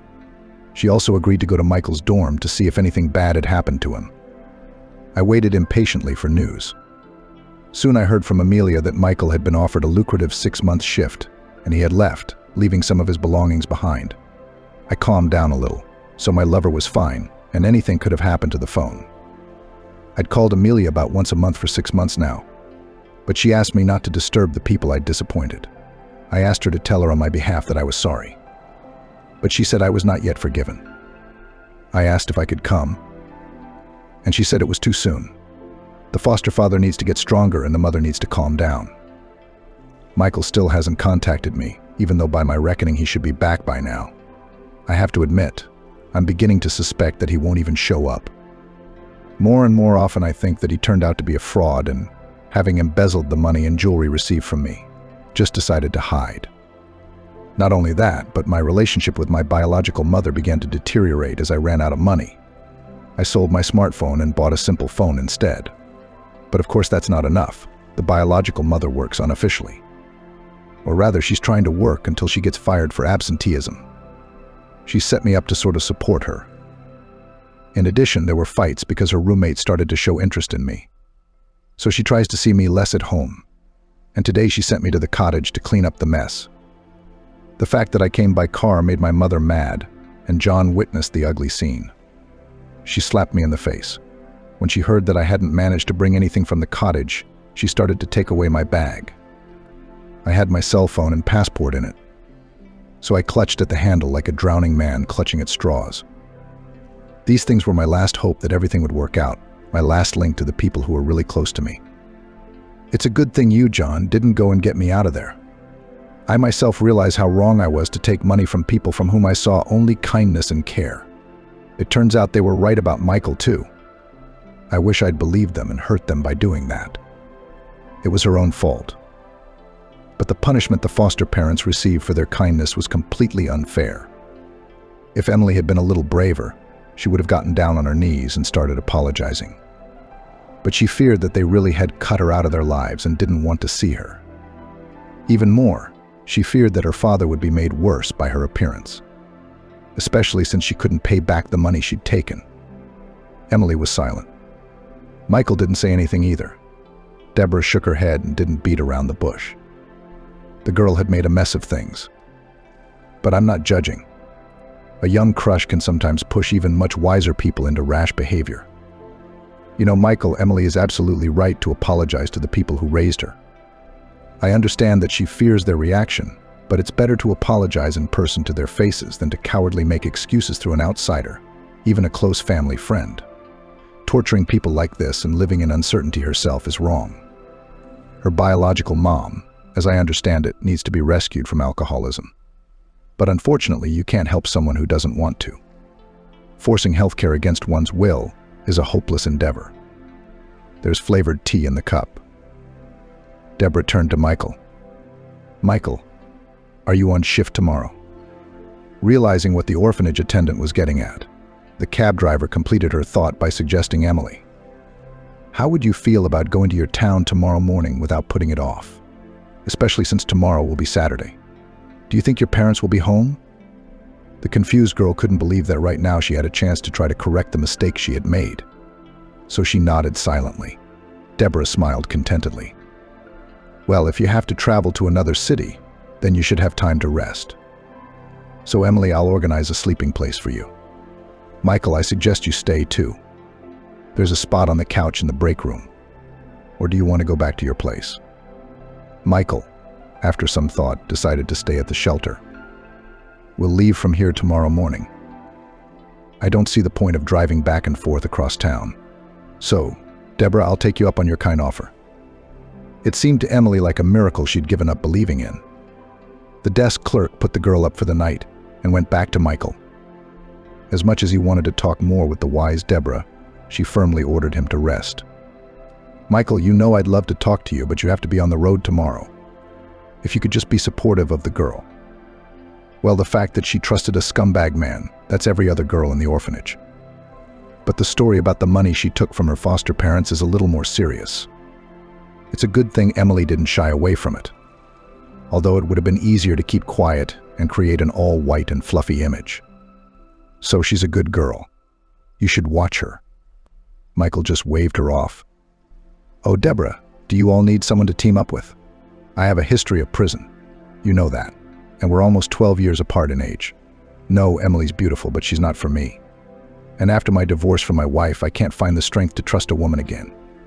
Judy blushed with indignation and began to jokingly reprimand the former ward. "How did you generalize the entire female sex? Don't take offense. And in general, go and rest. Tomorrow morning, load into the car and go." Michael had no choice but to obey. In the morning, Emily was incredibly nervous, and only by a miracle managed not to spill hot tea served for breakfast. Poor thing's nervous, Michael thought. But he didn't know how to support his casual companion who had come into his life so abruptly. John realized that he did not feel any romantic feelings for the girl who frankly told about his ridiculous love, but for some reason he really wanted to help her. He called the dispatcher to explain that he wouldn't be coming into work. After a quick tidy-up and a delicious breakfast, he took Emily to her foster parents. The cab driver didn't bother the girl with conversation and only asked if she would mind a softly turned-on radio. The hour-and-a-half ride passed in silence, which reflected Emily's tension. John could see that she was questioning the appropriateness of her intended visit. "Emily, if it's appropriate, I could go with you," he suggested. "As a sort of moral support. I promise I'll be there for you." There was a glint of hope in the girl's eyes. "Of course, I'm an adult, and I have to take responsibility for my own misbehavior. But I'd appreciate it if you'd come with me. It's not that I need your help to defend myself against the just anger of Mom and Dad. It's just that I'm afraid, as Amelia warned me, that one of them will get hurt. In that case, your help could be invaluable. A quick trip to the hospital if necessary." John saw Emily's hand shake as she pressed the intercom button. She probably would have run away if he hadn't been there when she heard a woman's voice on the speaker. "Who?" The girl answered as if all her strength had left her. "Mom, it's me, Emily. Emily, my girl." The voice in the speaker was ringing with joy. "Come in quickly." The door opened, and John followed Emily, who did not wait for the elevator, and jumping over the steps, strove to get to the people whom, it seems, did not cease to love. On the platform of the 4th floor, the girl literally ran into the arms of a crying woman, and a man carefully supporting her by the waist. For a few seconds, only separate words were heard: Emily, Mommy, Daddy, in various variations. John felt awkward, but then a man who appeared to be Emily's adoptive father caught his eye. Coming to his senses, he called everyone into the apartment. "Ladies and you, young man, let's go to the apartment." Embarrassed and touched by the family scene, the cab driver had no chance to refuse, for he had promised Emily to stick around. The whole company moved into a cozy, spacious apartment. The woman, as if her life depended on it, hugged Emily again, and the head of the family extended his hand, introducing himself. "My name is Thomas, and this woman is Amber, my wife. And what's your name?" John the cabbie replied. Thomas led his guest into a spacious room with bookcases along the walls and seated him in a comfortable chair, explaining, "It's a pleasure to meet you. You appear to be my daughter's companion, and I'm very grateful to you for bringing her home. We've been waiting over 6 months for her return. Amber wanted to go after her. We knew where she was going, but I told her not to. Emily had always been independent, and she needed to get to the point of wanting to come home on her own. Let your wife and daughter have a little time alone together. In the meantime, tell me honestly, do you have serious intentions toward Emily?" John didn't lie and confessed. "I, except for the desire to help your daughter, had no other intentions. I met her yesterday by chance and I felt sorry for her. She was obviously in a bad situation and didn't know how to get out of it. I had the time and the opportunity, so I decided to do what I could. And it wasn't much, believe me." While Thomas and John had been having a lively conversation, Amber and Emily had apparently calmed down, and the lady of the house invited the men to the table. "Come on, let's go celebrate. We made an order in advance in the nearest cafe, and everything is already prepared." John tried to refuse, but he was persuaded to stay at the table. Emily touched Amber's and Thomas's hands repeatedly, and then began to apologize. "Mom, Dad, I'm so sorry if you can. I'm such a silly girl." The girl, whose tears had just recently dried up, cried again. Amber stood up and hugged her daughter, comforting her. "Come on, sweetie. Daddy and I aren't mad. The only thing is, we were so worried, not knowing where you were or what happened to you. We've been waiting for a phone call from you. If you just keep your mouth shut, it would have been easier for us. Or, if you couldn't overcome yourself, at least call someone you know and let them know how you are and what's going on. John was surprised beyond belief. After all, judging by yesterday's story, Emily regularly called her foster mom's friend, and he silently voiced his bewilderment aloud. Emily and Amelia were in regular contact. Your friend told her not to bother you, said it wasn't the right time to talk, claimed you were here, almost cursing her. Amber was painful to watch. She was truly shocked at this unexpected turn of events. Actually, Amelia's been out of the country for 5 months. And since then, we've only talked to her by email. She keeps calling me to visit, to get away, to relax. Emily looked just as shocked as her foster mom. I don't understand. Amelia, at the last conversation a month ago, told me that visited you just the day before, and that you are still not ready to accept me with apologies. The girl shifted her gaze from Amber to Thomas, who soon asked her daughter in a strange tone. Emily, call Amelia. Find out how she thinks our apartment is doing. Emily put the phone on speaker, and soon a woman's voice, full of concern and tenderness, came into the room. Emily, it's so good to hear from you, my dear. Unfortunately, I can't give you any good news.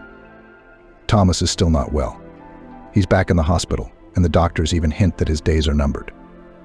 Amber doesn't want to hear from you. When I mention you to her, she cuts the conversation off and moves on to another topic. So girl, you're just going to have to be patient a little longer. Thomas put his finger to his lips, urging his wife to be silent. And Emily, surprisingly coolly, clarified. Amelia, pardon me for clarifying, but when was the last time you were at mine? Is this current news? The voice from the phone answered after a long, sympathetic sigh. Just visited yesterday. So the news is up to date. There's no point in coming back for now. Only Amber will probably go to a hospital bed, too. But don't despair. Call me if you need anything. Emily said goodbye to her foster mom's friend and turned to her dad. How come? Amelia so confidently reported that you were in the hospital and was so worried about Mom, who might have gotten hurt too because of my appearance. Amber added. And about just being at our house yesterday, she said that too. I wouldn't be surprised if it turned out that Amelia wasn't trying to help and support us at all, but was pursuing her own interests, and we don't know where she really is. Maybe she's not abroad at all. Thomas, as if remembering something, asked John. Excuse me, but could you give me a ride to a place and back? I can't ask a question that needs to be solved over the phone. The cab driver, who himself was wondering what kind of game Amelia was up to with Emily's family, agreed without hesitation. When they arrived at the address Thomas had given them, John gave his passenger an attentive look. Emily's adoptive father could have been, in his opinion, a lawyer or a mid-ranking official. And the cabbie was leaning toward the second version after all. Not 15 minutes later, Thomas returned to the cab. The man looked dejected and shared his worries with John on the way home. Anyway, it looks like it was Amelia who was involved in Emily losing her head over that sneaky Michael. I just found out that it was none other than my daughter Emily's boyfriend who was in the seat next to her on the plane. That's a little too unlikely for a coincidence, don't you think? And this Michael won Emily's favor too easily, playing on common interests and tastes. She didn't like him, as I recall. And Michael and I had no idea that our girl had been charmed at the instigation of that sneaky Amelia. How cleverly she kept Emily at a distance from us. How masterfully she played on her feelings of guilt. I don't know how I'm going to tell Michael and my daughter. John, caught up in the tangled story, had to stay with Deborah's family. Thomas, softening the news, explained to his wife Amber and adopted daughter that Amelia's actions are like a premeditated action. All the coincidences were too coincidental to keep us apart. I just don't understand why she did it, he said to his wife. Do you have any thoughts about the motives of your so-called friend? Except for self-interest, of course. It could have been easier to get money out of us, but she so froze to hurt us. The woman was confused. I don't understand. We didn't seem to have any big fights. I've always helped in any way I could. Unless. Amber stopped talking and Thomas rushed her. Well, is there something you've stalled on, a thought you've had? Well, when you and I started dating, she tried to beg me to give you up to her. But after I said no, she seemed to calm down.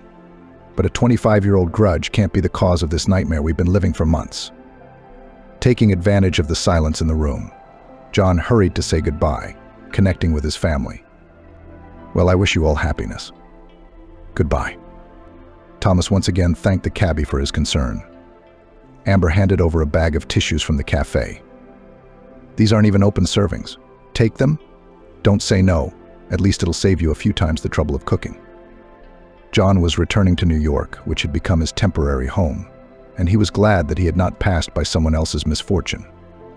May harmony be restored to their family in spite of all their trials, he thought. He wanted desperately to go to his mother's home in Chicago, but instead he overcame a momentary weakness. The man contacted the dispatch, and he even managed to take a few orders, just to delay the moment of returning to the apartment, where no one was waiting for him. As in a whirl of orders, John did not think about Emily and her family. But one evening he got a call from Deborah. John, hello, I'm calling to warn you. There's a situation. A very distinguished-looking man arrived at the orphanage an hour ago. He said he was Thomas, the father of that girl Emily. Remember, he brought some stuff as a thank you.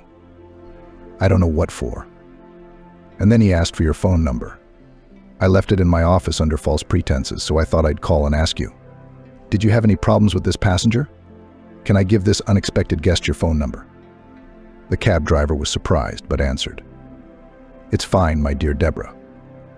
Thank you for your concern. By the way, it was talking to you that helped Emily decide to go to her parents. So consider all these gifts as payment for your psychological help. Feel free to give me my number. Thomas seemed like a great man. And the fact that he brought things to the shelter says a lot about him. Shortly after John finished talking to Deborah, he got another call. It was Thomas, offering to meet at any convenient place and time. The cab driver, who was just going through a lull in bookings, didn't refuse, and soon the men were comfortably seated at a cafe table. The loud music playing in the hall did not interfere with the conversation. Thomas took the initiative, suggesting, John, how would you feel about changing jobs? You can't always be driving. It's a dangerous profession from every angle and not very healthy. I suggest you join my firm. There's a good vacancy in the commercial department for a good man. And I see you in that position. The cab driver was dumbfounded, but decided to come clean. Thomas, I realize I can't drive a cab for the rest of my life, but you'll take back your offer when you hear about my criminal record. An economic conviction. Of course you won't believe this, but I wasn't really in jail for anything. Actually, it was for being too trusting. So thank you for your kindness for the offer. But we won't be able to cooperate. But Thomas is suddenly interested. I'm very curious. I have a lot of good lawyers who can get justice. So it's quite possible to achieve full rehabilitation and even compensation, John admitted. To be honest, I don't believe in justice at all anymore. I have a mother, so much money invested in trying to justify me, that it is terrible to remember.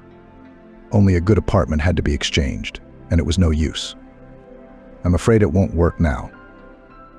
Except for dashed hopes. Except that John did not take into account the character of the military father, who is accustomed to fight for the truth. The man made a suggestion. How about this, you give me all the data on your case? I insist on that. At the same time, you take a vacation in your cab service and take an internship, paid, by the way, at my firm. If you like it, you'll get a job. If you don't like it, we'll part on friendly terms. I don't think you're risking anything, and neither am I. But it's a chance to make a difference. How's that? John couldn't resist such possibilities and answered, It's a deal, Thomas. Thank you very much. You're welcome for now, the man smiled. I'm with my wife before you. And Deborah owes me a debt of gratitude for bringing her daughter home. So this is only a small part of the thanks. John took Thomas's advice, and after a brief conversation with the cab driver and the landlord, he packed his bags and moved to the city, where a new job awaited him. Amber helped him find a place to live. And John felt as if he had wings at his back from the fact that people he didn't know suddenly took such an active part in his fate. After a preliminary call, John met with a lawyer. To the surprise of the former cab driver, his case was taken up by a charming blonde in a colored artificial coat, which did not give the impression of an intricate connoisseur of the law. But it turned out to be a delusion. Don't worry, she explained to John's puzzled look. My appearance is just an extra effect to deflect the eyes of my opponents.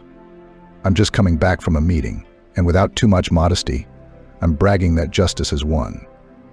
Then the woman instantly adopted a businesslike tone and suggested to her new client, "John, let's see what's in your file." And then you calmly and honestly, without hiding any unpleasant moments, tell me everything. Let's see what ideas come up. John did not really believe that after years it would be realistic to restore justice. But the lawyer turned out to be a real fury in fighting for his case. She was so meticulously analyzed all the circumstances that it became almost obvious to the man his name, although late, but still will be cleared of shame. Even if everything was not very fast, but the result was worth the wait. John was incredibly proud to tell his mother that now they do not have to be ashamed of the sad fact in his biography. "Mom, you can imagine the lawyer got justice. Not only that, but I'm also entitled to monetary compensation, so you could look for a more comfortable apartment." The elderly woman was incredibly happy for her son, to whom it seemed that luck finally turned to face. She confessed, "Oh, Sonny, and I was stupid, and did not believe that so everything will work out. I thought again, upstart money, even if not from us this time, but from your boss, Thomas. Hey, John, thank God everything worked out. It's just a shame you didn't meet these wonderful people sooner. Then maybe your father would be alive and well now. Hey, but what's to think about now?" John's mom was silent for a moment, then asked, "Son, maybe you'll go back to your homeland now. I missed you very much. Now no one will dare to blame and reproach you." The former cab driver also had thoughts of returning to his hometown, like angry autumn flies. But he didn't want to let down Thomas, who had entrusted him with a position in his firm. John tried not to give his boss any reason to be unhappy with him, and was frankly afraid of his reaction to the news of his decision to move. Occasionally meeting Emily, Thomas's daughter, John rejoiced at the transformation of the girl who had returned to the people who loved her. One day Emily said hello. "Excuse me, I need your help again, or rather my biological mom. I think about her every day. Let her be who she is. But I'm embarrassed that I'm doing so well, as they say, all chocolate, and she's probably barely making ends meet just to buy booze. I don't want to go back to her. I've tried it before. It just hurt everyone. I'm afraid to contact my foster parents to avoid hurting them, so I decided to contact you. Do you think it is possible to put my biological mother in some rehabilitation center? I'm working right now, and I'm willing to pay for services to bring her back to a normal human state." John had an epiphany. "I know someone who can answer that question quickly. I think Deborah would be happy to hear from you and help in any way she can. And if you want my opinion, you don't have to hide your intentions from Amber and Thomas. I think they'll appreciate your generosity. You're acting like a real man, which is something to be proud of." The girl thanked the former cab driver who had changed her fate so dramatically and contacted Deborah. Soon the changes affected Emily's biological mother, because Deborah, who was used to doing everything well, took over. There was every chance that the woman would successfully rid herself of her bad habits. Emily shared updates with John about how her birth mom was doing. And despite all attempts not to fall in love, the man fell under the charm of a cute girl. They had already switched to you and occasionally went to the diner, laughing at the conventions. John was uncomfortable that he was attracted to the daughter of the boss who had done so much for him. Deciding that he should move out of harm's way, John headed over to Thomas. Of course, the subordinate did not confess to the boss that the main motive for leaving the career that had just begun to develop was a crush on Emily, and told only about the fact that mom needs care. Thomas did not become indignant, and even promised to give John the best characterization if necessary. Before leaving, no matter how hard John tried to avoid it, he still met with Emily. She caught up with him at the end of the hallway, and held him by the sleeve of his jacket, forcing him to turn to her and linger longer than was necessary for a simple greeting. "John, is it just me, or are you hiding from me?" The man had no choice but to lie. "Hello, Emily. Is it your imagination?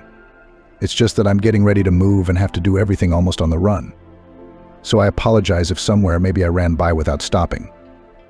Emily's sly squint made it clear that the girl didn't believe him one bit, which was why she asked another provocative question. "Why, and now, when I caught you by the sleeve? You didn't turn around on purpose when you noticed me." John tried to turn the conversation to a neutral topic. "Emily, how is your birth mom doing? What does Deborah say? Can she be picked up from the rehab center soon?" The emotion on Emily's face disappeared. She admitted that freeing a relative from her vices is not easy, and added, "You're probably avoiding me also because you fear bad heredity." John was so indignant that he involuntarily burst out. "How stupid you are. You've had an angelic appearance and a brilliant upbringing. You're beautiful and smart. Why are you so insecure?" Emily blushed. She had certainly caught John's sympathy, but he had never paid her even disguised compliments before, hardly resembling simple friendship. The girl was scared to trust a man again, but she felt drawn to John, so she held his sleeve and offered, "My mom, Amber, has an anniversary this coming weekend. If you're interested in how my wandering story ends, be sure to come by." Emily quickly, before John realized it, begged him to come, promising him she would. "The birthday girl would be very happy to have you come. Mom considers you a family friend after you brought me home. I'll tell you there's a huge surprise in store for everyone there."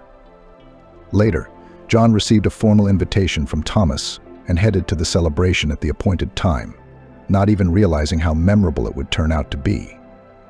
Before the party began, with only Amber, Thomas, Emily, and himself in the banquet room, the doors swung open. A slender, tanned woman with a stunning gait strode toward the birthday girl standing at the empty counter of a hired footman.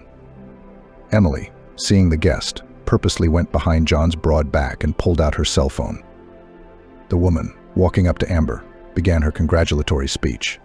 "Amber, heartfelt congratulations to you." Suddenly there was the trill of a cell phone. The woman glanced at the screen, dropped the call, and continued her speech with a smile, but she was interrupted again by the ringing. Amber prompted, "Amelia, I'm glad you took the time. To finish talking, take the call." The friend who had arrived from abroad waved her hands and had already switched off her smartphone when Emily called out to her. "Why do not answer me and Amelia just news? I want to know if I can go home or am I still cursed on winter evenings?" Even the tan didn't hide the blush on her guest's cheeks, but she tried to feign joy. "Emily, and you're here. How glad I am that Amber and Thomas have found the strength to forgive you and you're back together. That's a big deal. Let's celebrate." Amelia slapped herself on the forehead and laughed. "I forgot my present in the car. Wait a second, 1 foot here, 1 foot there. I'll get it." Amelia couldn't get past Thomas and John at the door, however. Giggling, she hurried to the emergency exit. But her escape-like maneuver was interrupted by the birthday girl. "Amelia, please explain why you hate me so much that you decided to separate me even from my daughter. I have only once failed to yield to you, and you've invented a trial you wouldn't wish on an enemy. Just answer me why." Panic flashed across the guest's face, but she admitted it was out of jealousy. "You've always been the best, and I'm always in the background.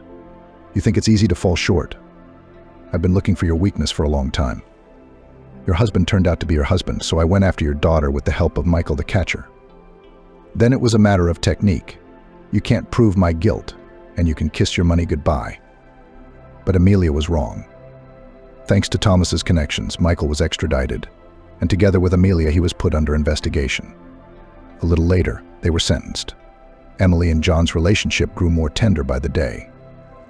Of course, it didn't go unnoticed for long, as both Amber and Thomas were now closely watching every change in their child's mood. The girl believed in love again, and it was impossible not to notice it.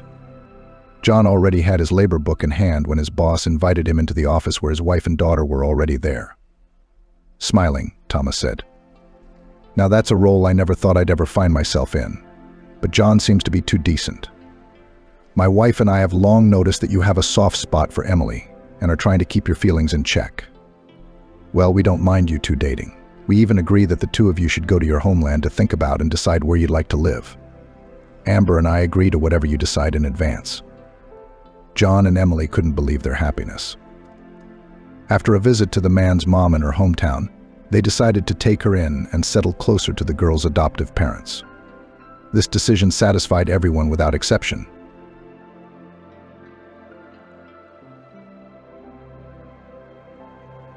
Diana was unbearably bored. All day long, she had to devote herself only to her 2-year-old daughter. Was that what she was aiming for when she was so diligently wooing the rich and promising John? Diana had succeeded.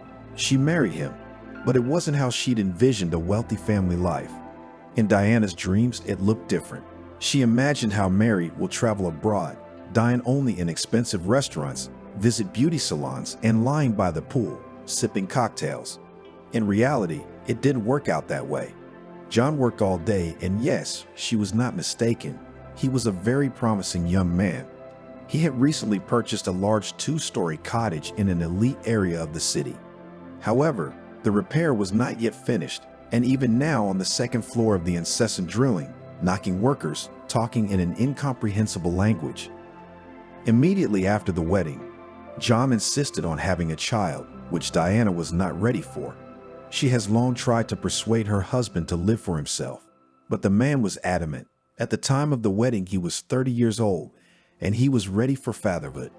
But Diana was only 22, and she wanted to flutter and enjoy life. It didn't work out. A year later, Alice was born, and Diane had to immerse herself in endless diapers, and formula. Sleepless nights and baby sores drove the girl crazy. John, on principle, did not hire a nanny to help Michael. He turned out to be a good husband, caring and generous, but at the same time, too authoritarian. The man had his own principles, and he never deviated from them. One of these principles was that he believed that the young wife should watch over her daughter only herself. My mom raised me without any nannies. That's why we had such a close bond until the day she died. And you'll be fine. So tell me, what else do you have to do? We hired an au pair. No cooking, no cleaning. Just devote yourself to your daughter dying. That's easy to say, devote yourself. Every day is Groundhog Day. Diana hated even going to the park, where there was a big playground. That's where all the rich moms in the neighborhood usually gathered. At first, Diana was happy to get to know them all, hoping to socialize with them. But socializing with them was just talking about the kids. Diana was sick of it. If it were up to her, she wouldn't shove her nose on the playground, but John insisted on daily walks, saying the baby needed fresh air. Of course he needed fresh air, Diana grumbled, gathering her daughter for a walk. Then he would walk by himself among these clutches. Happy Alice grabbed her sandbox set and a ball. The girl did not fit all this in her hands, and she, frowning her eyebrows, looked at her mother. Alice, let's take one thing, either a ball or a set. The girl hardly spoke yet, but she was good at the word no. Diana sighed unhappily, took the ball in her hands, and went to the exit of the cottage. On the one hand, getting out into the fresh air now was better than being among the endless sounds of the renovation. Diana and her daughter had just left the gate when a 10-car pulled up sharply beside them. Diana's excited friend Anna jumped out of it. Diana, hi. It's so great that I managed to catch you. Look, with what guys I met. Anna led her eyes in the direction of the car, from the windows of which 2 handsome guys were smiling. We're going to the beach now. Come with us. Diana was horrified. John would kill me if he found out. How would he find out? You'll be home before he gets home. If anything, you can tell him you got held up walking your daughter in the park. Alice won't give us away, will she? Anna winked at the little girl, knowing she wasn't talking yet. Diana hesitated. On the one hand, she really wanted to have fun with these cute guys, but on the other hand, she was afraid that her husband might find out. The girl was silent, thinking, and Anna hurried her. Diana, let's go. Don't let me down. I said I'd be with a friend. The guys are shopping for the picnic. They got champagne for you and me. I don't know what to think. Just get in the car. Okay. Diana's making up her mind. Is it okay that I'm with child? I told the guys you're a young mom. It's okay. Alice can play on the beach. What difference does it make to her where she builds her dollies? Diana nodded and, taking her daughter in her arms, went to the tent. She sat on the back seat, met the guys, and asked them to stop by the store on the way to buy juice and cookies for her daughter. The girl needed something to do too. The guys drove to a remote beach where Diana had never been before. Wow, she exclaimed, getting out of the car and lowering her daughter onto the sandy beach. What a steep shore here. Yes, nodded one of the guys. It's pretty dangerous in this place. I'll tell you more. There's a whirlpool under that steep shore. You can get sucked in no time. We won't swim there. We'll swim here, where there's a gentle slope. At least it's less crowded. Imagine how crowded the city beaches are now. There's nowhere to spit. Diana agreed with that. Going to a crowded beach in the company of guys. A married girl does not need to. And here, in fact, it was not crowded. Apart from their company, there was only a young married couple with a boy of about 5 years old. The wife was in an old faded swimsuit, long out of fashion, and the couple had nothing on the bedspread except a water bottle. How did they get here? Anna asked in a whisper. I don't see a car. They probably came on foot, grinned one of the guys, taking bags of food and drinks out of the trunk. All right, let's get away from them and start getting settled. Girls, there's a blanket over there. Lay it down. In half an hour, the married company, which had time to swim, was laughing. The guys, despite the fact that one of them was driving, drank strong alcohol, and Diana and Anna sipped champagne coquettishly. Diana didn't regret in the slightest that she had agreed to this trip. It had been fun with the guys. And Alice apparently was not bored. The beach was sandy and the girl did her favorite thing. Armed with a set for the sandbox, little girl diligently tried to mold figures. Bacchum, a little shy, a boy approached her, the son of the vacationers in the neighborhood. Alice smiled and handed him her trowel. When the boy took it, the girl ran to her mom and pointed to the juice box. Diana stuck a tube in it and handed the juice to her daughter. Alice went back to her new friend and generously handed him the juice, but then the mom pulled the girl back. Alice, don't let the boy drink from your tube. You can't do that. What if he's sick? The boy's parents heard this shout and looked at each other. I should have bought Michael some lemonade, the young woman sighed. The man nodded sullenly at her. Georgia shivered slightly under the appraising glances of the girls in the neighboring company. Her husband jumped up from his seat and took Michael by the hand and walked toward the river. He offered to take a swim, but she didn't feel like it. She felt uncomfortable when the girl forbade her daughter to share her juice with Georgia's son, and they only had a bottle of water with them. It's understandable, the family was desperately short of money. Georgia and her husband Steve had recently bought a one-room apartment and had gotten into huge debts. To pay off these debts, Steve worked like a curse, grabbed any part-time job, and when he was offered a column on the replacement of the roof in one of the houses of the private sector, the young man happily grabbed it.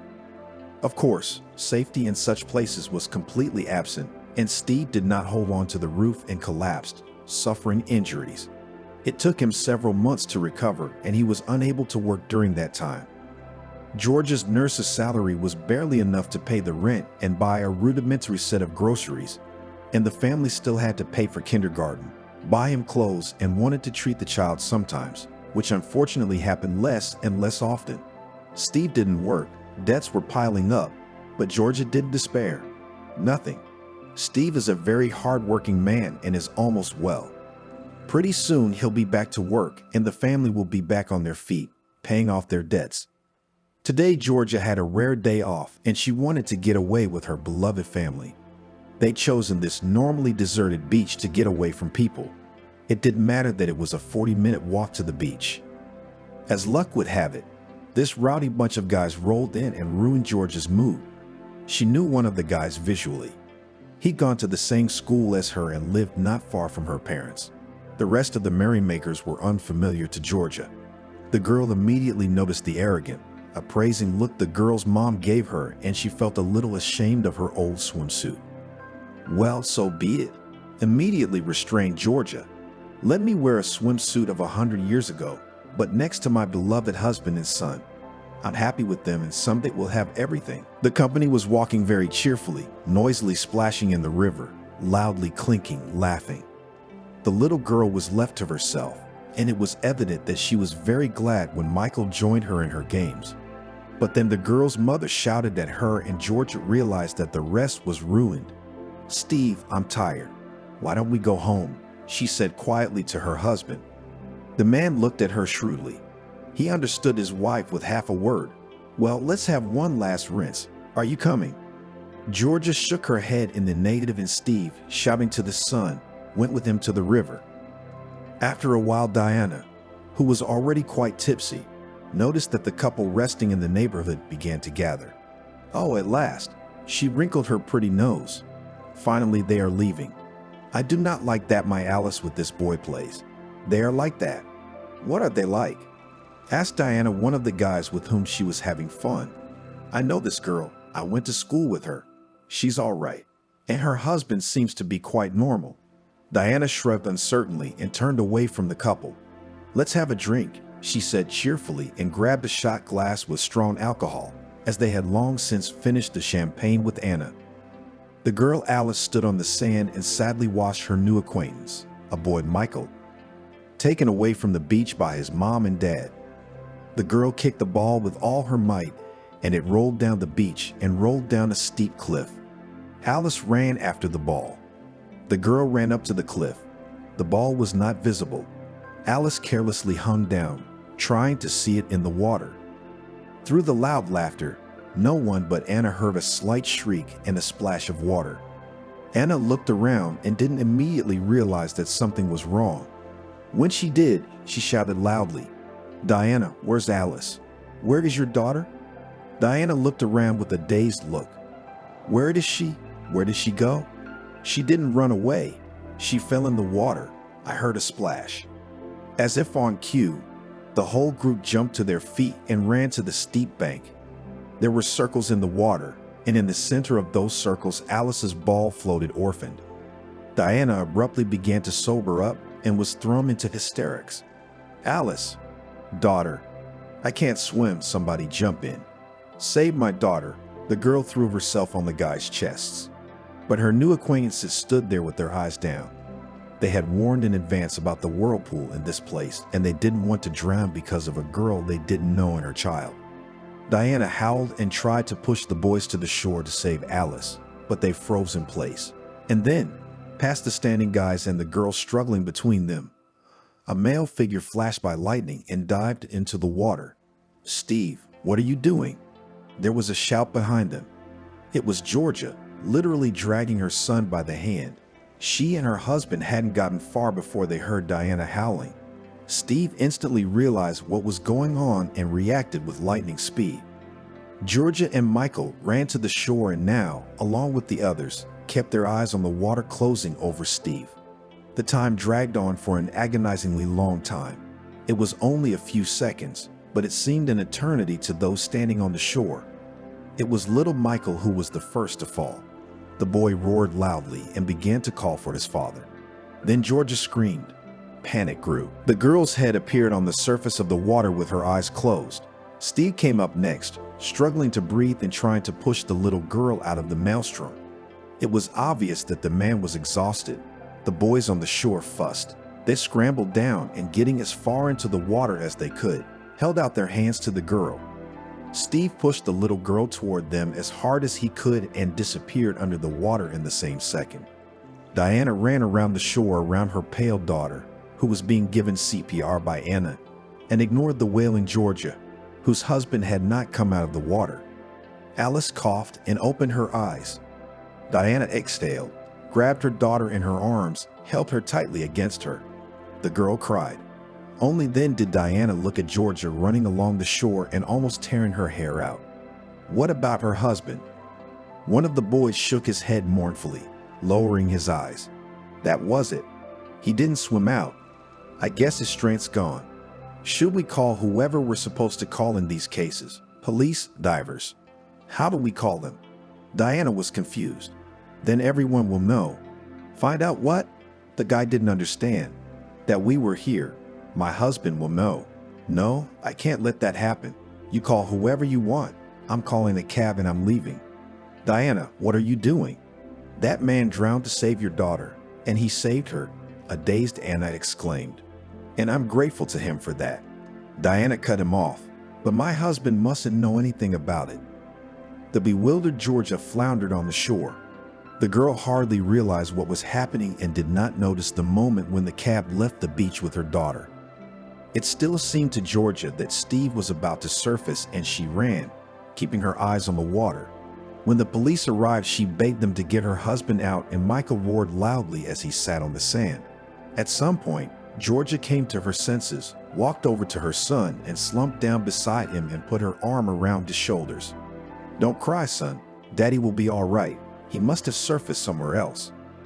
The girl herself believed what she was telling her son. How could it be any other way? She couldn't think of any other outcome. They can't be without Steve. They just can't, and he can't just leave them alone. After a while, the policeman began to insist that Georgia should go home and the search should continue here without her. The girl shook her head stubbornly, sitting on the sand and hugging her son. She began to sway, as if in a trance, from side to side. One of the policemen, wanting to bring the girl to her senses, said to her rather rudely, "Stop thinking about yourself and think about your child. Look at your son. Why should he see all this?" These words sobered Georgia a little and she looked at Michael. The boy couldn't cry anymore. He whimpered like a frightened kitten, clinging to his mother's side and staring at the river with swollen slits in his eyes. "Yes, Michael, come on. I'll take you to Grandma's. Then I'll be back." She turned to the policeman. "Back as soon as I take the baby to his mom." Steve wasn't found until the third day, when his body floated to the surface. Diane was waiting for her husband to come home from work. In the last few days, she had been such a good wife, just a goody-goody. In fact, the girl was very scared. Every day she called her friend Anna and found out how the search for the man who had saved her daughter was progressing. Strictly Nastrogo Diana had instructed Anna to keep silent about their presence on the beach. Although, of course, both the police and the lifeguards were aware that the man they were looking for was a hero who had saved a child at the cost of his own life. But the mother of this child did not want publicity and left before the police arrived on the scene. Well, that's her right. No one could force gratitude. Still, Diana was shaking. Every day, when her husband returned from work, the first thing she did was to look anxiously into his face to see if he had found out anything. The girl realized that she was guilty on all sides. She went to the beach with strange guys, drank with them, and poorly washed her daughter. Yes, what a sin to say. Diana at that moment was a lot of fun, and at times she even forgot that Alice was playing nearby. But then again, even in those thoughts, Diana managed to blame her husband. It was his own fault. Locked her here, in four walls with a child, no rest, no respite. So she went off the rails. Obviously, John wouldn't accept that excuse. What would he do if he knew the truth? Divorced her the same day, at the very least. Diana was sure of that, knowing well the resolute temper of her husband. He'd also be able to sue for his daughter on the basis of what had happened. Diana shuddered at the thought. Don't think about bad things. Everything will be fine.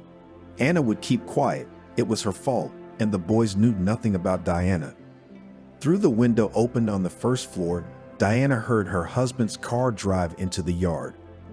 The girl put on a smile, fixed a beautiful bow on her daughter's head, and ran to meet her husband. "Oh, John, you're earlier than usual today. Alice and I missed you. Haven't we, Alice?" John smiled dutifully at Michael, absorbed in his own thoughts. And at dinner he was quite distracted, nodding occasionally at Diana's incessant chatter. "John, what are you always thinking about?" "My wife couldn't stand it." "Do you even listen to what I'm telling you?" "Yeah, I'm sorry, I was just thinking. I heard a story today. A man drowned in our town 4 days ago. They pulled him out yesterday." "No, I haven't heard." Diana's tense. "Well, drowned and drowned. It happens. Why do you care so much?" "It's just the details. The man rushed to save someone else's child, a girl, I think. He managed to save her, pushed her to the surface, but he ran out of strength and drowned. Can you imagine?" "Well done. What can I say?" Diana shrugged. "He's not just a good man," John said indignantly. "The man is a hero. I keep thinking, yes, many people would give their lives for their own child." John looked at Alice. "But for someone else's? Let's say, would I be able to throw myself into the maelstrom for someone else's child like him? I don't know. I'm not sure. It's a very dangerous place, and everyone knows it. That man knew it too, and he deliberately took the risk for someone else's girl. I admire people like that." Diana sat there, dead or alive. How unpleasant this conversation was for her. She really wanted to change the subject, but John wouldn't let her. "No, but you know what the best part is? The mom of the rescue girl took her daughter and left the shore right after the man drowned. She didn't wait for the rescuers, nor did she express her gratitude to this Michael, who was also there, by the way. Nothing. Nobody knows who she is. The only rumor is that she was drunk and didn't take care of her child. It was entirely her fault that the girl fell into the river. So drunk, Diana muttered angrily, I don't know how life happens. John, we don't know all the details. Let's not judge anyone. I am, John said defiantly. I do judge a mother like that. She goes to the river with a little kid and drinks there. She's probably from a dysfunctional background and unmarried. A normal woman wouldn't act like that. And that man had a family, a small son. They say they were already poor, and now they were left without a breadwinner. And for whom, you ask yourself? Some naughty mom. The more her husband got angry, the colder Diana got. It's even worse than she thought. I can't imagine what her husband would do if he found out she was his wife. John, what if you and I were to take a trip somewhere? Diana blurted out. No, but seriously, you and I had a lot of fun. We didn't go on a wedding trip. Then Alice was born. Let's go on vacation. Okay, let's try it. John suddenly agreed. Tomorrow I'll go to work and try to solve the most important issues. Maybe we'll go to the sea, if only for a while. The next day, Diana was not herself. She couldn't wait for John to come home from work, and her anxiety was growing. She wanted to get out of town before this story died down. Her husband had gotten a little too emotional about the so-called hero's behavior. Diane called her husband to see if he had been able to settle the important issues and if the trip would take place. When John reassured her, Diana happily rushed to the second floor to pack her things. Just then, the au-pair called out to her, Diana, there's a girl at the gate asking for you. What girl? Diana was surprised. It was Sveka again. She jumped out and with a quick step, reached the gate and opened it. All the blood drained from Diana's face when she saw who stood before her. It was Georgia, the drowned man's wife. How did you find me? Diana hissed at Georgia, closing the gate tightly behind her. One of the guys you were on the beach with told me the address. He and I went to the same school. Georgia answered in a weak, quiet voice. She was staggering and dark circles under her eyes. She couldn't remember the last time she'd eaten, or if she'd eaten at all, since her husband's death. But Diana didn't care about the appearance of this grief-stricken girl. She was only angry. Angry that Georgia had come to her house. What do you want? Why did you come here? She asked her rudely. Georgia didn't seem to notice the aggression directed at her and continued to talk quietly. You know, Steve was just found yesterday. His body. Now it's a funeral, and I don't have any money to bury him. We don't have any money. Not me. Not my mom. There's no one to turn to. We already owe everyone. Steve didn't work for a while. He was sick. What's it got to do with me? Why did you come to me? It was only now that Georgia began to realize how rude Diana was being to her. She looked up, scrutinizing her face. I thought maybe you could help me with money. I'll give it back, not right away, but I'll give it back. Oh, that's it. You've come to beg for money. You think because your husband died for my daughter, I owe you money? Did I ask him to do that? It was only his decision. He couldn't assess his own strength. Couldn't get out. Whose fault is that? All right, well, just stay here. I'll be right back. Diana ran into the house and Georgia stood puzzled. This was not the reaction she'd expected from the rescued girl's mom. Oh, not this. Georgia knew that if someone had saved Michael, she would have given that person everything she had and been grateful to the end of her life. And all she'd come to Diana for was a loan. While Georgia was pondering, Diana jumped out of the gate and shoved a couple of crumpled bills into the girl's sweaty palm. Here, take these. I won't give you any more, and don't come here. You hear me? You don't have to give anything back, but don't ever show your face here again. And don't you dare implicate me in your husband's death. He took a dive, he drowned. Nobody pushed him into the river. Georgia stared into Diana's face with wide open eyes. She didn't even look at the denomination of the bills now clutched in her hand, but raised her hand and threw them at Diana's face with fury. Choke on your handout. I don't know what my husband would have done knowing what you were like. He probably would have died for the girl anyway. That was Steve's thing. But except that I, if it were possible to rewind time, would never have let him jump in the river. I have hung a rock around his neck and held him down, wouldn't have let him. Georgia turned and walked away from the gate, and Diana picked up the bills from the ground and ran into the house, looking around cautiously to see if anyone had seen the scene. A couple days later, Steve's funeral was held. There were a lot of people there, and they were mostly strangers who didn't care. Many people in town had heard how the young man had died, and contrary to Georgia's expectations, the funeral was decent. People who learned about the difficult material polymechalia of the hero's family began to bring his wife money. They brought free of charge, who can bring as much as they can, from the world by the thread, as they say. The largest sum was brought to the girl from a businessman who wished to remain anonymous.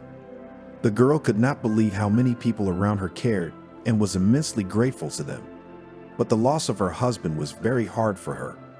For the first year, the girl lived as if in a trance, floating along the stream, not noticing anything and no one around except for her son. Money was constantly lacking, debts had not gone anywhere, and despite Steve's death, they had to be paid. Georgia worked 24 hours a day, taking a nursing job. She pulled the strain forgetting about herself and seeing the child only at night, but at the same time trying to make sure that he had everything he needed. Michael went to school, and despite the fact that his mother never had time to do his homework with him, he studied very well. The boy became independent early. Being with him in public, Georgia often caught envious glances of her son in the direction of children proudly walking with their dads. When Michael was 9 years old, a patient with an attack of appendicitis was admitted to the hospital where Georgia worked. This man was much older than Georgia, but nevertheless immediately began to give signs of attention to the young nurse. At first, the girl only waved away from such an intrusive beau, but then she thought, and why not? The man seems to be not bad, divorced. According to him, he's very fond of children, and Michael needs a man's attention. Georgia made up her mind and tried to introduce the man, whose name was Dustin, to her son. She was very nervous bringing a man into the house for the first time. Contrary to her fears, Michael took to Dustin calmly and even joyfully. The boy told his new acquaintance passionately about his schoolwork, and he listened attentively, shaking his head respectfully. Georgia exhaled with relief. So that's the way it's going to be. Michael would need a father, and she could stop working around the clock and spend more time with her son. It's so wonderful to have a strong male shoulder to lean on. In 3 months, Georgia and happy Michael moved into Dustin's apartment. It was a rather spacious 2-bedroom apartment in which the boy finally had his own room. Dustin was very kind and attentive, but only for the time being. As time went on, Georgia began to notice that the child was annoying her new man. Michael was so attracted to him and was ready to call him daddy, but apparently his stepfather didn't want him to. "Call me Uncle Dustin. I'm not your daddy. You're not a little boy. You understand everything." Dustin snapped at the boy, and Michael shrank back. Everything seemed to be the same, except that now Michael didn't run to his stepfather to brag about his success in school and tell him about his affairs. Dustin seemed to enjoy it. Over time, Georgia began to realize that this man needs more of a mistress in the house, who will cook, clean, and the child was in his way. And one day, far from being a beautiful day, Georgia returned from her shift and from the doorstep heard her son crying. The woman rushed into the room and saw Michael standing in the corner. His legs were covered in red stripes and his belt was lying next to him. Dustin, smirking smugly, sat in a chair. "Oh, you're here? Listen to what your son has done." Georgia didn't want to hear anything. The blood rushed to her head. The woman grabbed the belt that was lying on the floor and threw herself at the man, trying to whip him as hard as she could. She failed, of course. A small, angry woman jumping with a belt in her hands near a tall man looked silly. Not expecting such a violent reaction, Dustin intercepted Georgia's arm. "What are you so mad about? He's a boy, and boys are supposed to be raised. It wasn't a big deal. I whipped his ass. My father used to whip my ass like that when I was a kid. That's why I grew up to be a man." Georgia cried. She threw the belt away and ran to her son, who was still roaring in the corner. Michael, come on. We're going back to our apartment right now. You will never see that man again." After her failed affair with Dustin, Georgia had stopped looking at men altogether. The young woman had come to believe that strangers could never treat her son as their own, and she didn't want to worry about whether her new husband had hurt Michael. Besides, Georgia hadn't been able to get rid of Dustin for quite some time. After she and Michael had left, he'd initially stalked the woman, begging her to come back, saying he'd made a mistake and would never lay a finger on the child again. But Georgia did not even consider the option of returning. She has a strong aversion to Dustin. It turned out to be not all surprises on the man's part. Once he was convinced that the woman had left him for good, he showed his true vindictive nature. Dustin began filing complaints about Georgia to the head doctor as an incompetent medical professional, and he also stalked her co-workers and told them nasty things about the woman. Georgia was shocked by these behaviors, but Dustin didn't accomplish anything with it. Georgia was too well known at work to believe the ravings of an offended man. All of these events only reinforced Georgia's belief that she shouldn't consider men as potential husbands. She should devote herself to Michael, which she did. Georgia got back on her feet and started working around the clock to provide for her son. The woman's life resembled a daily struggle for survival, but her son pleased her as he grew up a boy smart, kind, fair. He's a lot like Steve. Georgia often thought, only, is that a good thing? What did my husband's kindness lead to? To leaving us alone for the happiness of another man's family. It was that very family that Georgia saw in all its glory. Early one morning, she was coming back from another part-time job, tired. She had only a few hours to sleep and then back to the hospital. And then a large white car pulled up not far from her. Georgia didn't know much about cars, but even from the look of it, she could tell that it was very expensive. A man got out of the car first, and Georgia didn't pay him any attention until Diana stepped out of the passenger door. Georgia recognized her immediately in a flash. That hateful face seemed to have gotten even more beautiful. Why prettier? It was just better groomed. Now seeing Diana, the only expression that came to mind was gorgeous woman. Meanwhile, the man stepped to the back door of the car and, having opened it, helped the girl to get out. Alice was wearing a beautiful pink coat and white boots. Georgia's heart skipped a beat and she fixed her gaze on the child's face. It was because of this girl that her beloved husband was not in the world right now. Steve had given his life for her. Now she lives and he doesn't, and it could have been the other way around. How many times had Georgia replayed in her mind the events of that fateful day? Had they left then, just a few minutes earlier, and things would have gone differently. Steve would be alive and Michael would be growing up with a full family. And the woman herself wouldn't have had to work around the clock to feed her child. Steve. The woman's eyes filled with tears at the memory of him. How much she had loved him. He was probably the only man she could love in her life.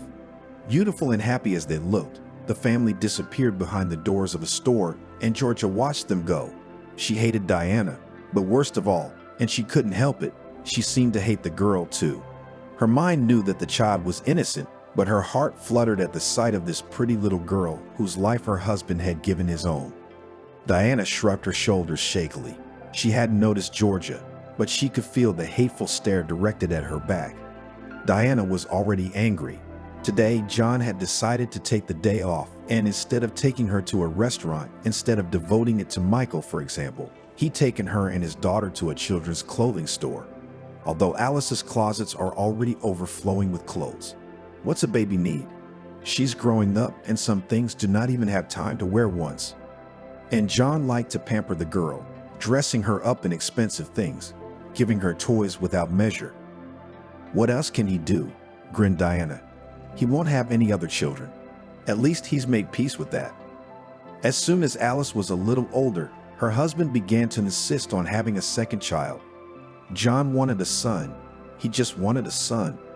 And Diana was horrified at the suggestion. What child? She only had Alice off her hands. Diana exhaled, being able to take time for herself. And here it was again. The mere thought of sleepless nights with a baby in diapers terrified Diana. No, she didn't want that to happen again. She's not a soul after all, to give birth on demand. She wanted to live and live beautifully. Obviously, if Diana told her husband about it, he would only freak out, so she decided to do the trickier. For a long time, the woman pretended that she could not get pregnant, diligently protecting herself secretly from John. Then she got herself a fake checkup. In reality, the woman paid the head doctor of the gynecology clinic for the report she needed, and with a sorrowful expression on her face, handed it to her husband. What is this? John asked. I do not understand anything in these medical terms. Explain in Russian what it says here. It says here that I can never be a mother again. You see, I won't be able to get pregnant again." "That can't be." The man exclaimed. "What kind of diagnosis do you have?" "Everything can be cured nowadays if you pay well. If necessary, you will be treated abroad." "It's not curable. It's not curable," Diana shouted, trying to cry. The woman pretended to be hysterical. "What do you think? I didn't recognize it. What do you think it's like for me to get a diagnosis like that? I wanted a baby so badly. What's gonna happen now? You're gonna leave me?" Diana pretended to shake with sobs, covering her face with the palms of her hands, her eyes completely dry. Through the slits in her fingers, she watched her confused husband's reaction. "Diana, really? Why would I leave you because you're sick? Don't be silly. But maybe we could try." No, Diane shrieked. "I've been assured there's no cure." John hugged his wife reassuringly, deciding to return to this conversation a little later when she had calmed down. He had no reason not to believe Diana, though. Well, what kind of woman would attribute infertility to herself in the middle of nowhere? Diana was, in principle, satisfied with the result of her performance. And when, after a while, John tried to return to this conversation again threw a tantrum. And that's how she made her husband forget about the second child. And yet, Diana was sure that her husband would never leave her because he loved his only daughter too much. So let him be content with her. And Diana herself has other worries. Her personal life. Diana's light flirtation with a fitness trainer recently turned into a relationship, and she plunged into it with her head. Starting this relationship, Diana was shaking a lot. It was the first time she cheated on her husband. Well, on the other hand, what does John want, disappearing all day at work? Diane is young and beautiful, and men are paying attention to her. Diane was freaking out. Once again, her meeting with her new, young boyfriend had fallen through. John asked her to take Alice to the electronics store and pick out a new smartphone for her birthday. Her daughter's birthday was 2 weeks ago, though. It's just that Alice wasn't happy with the gift. Here the father had succumbed to the persuasion of the girl, decided to give her a smartphone. Girls, Diana grinned. The daughter is already quite an adult dating guys. Diana should know that. It was John who thought her daughter was still young, and Diana felt her daughter was her competition. Of course she did, because her last lover was only a little older than her daughter. And yet he has no idea how old she really is. Before leaving the house, Diana cast a fleeting glance in the mirror. She looks great. How could one guess her real age here? What a young beauty she is.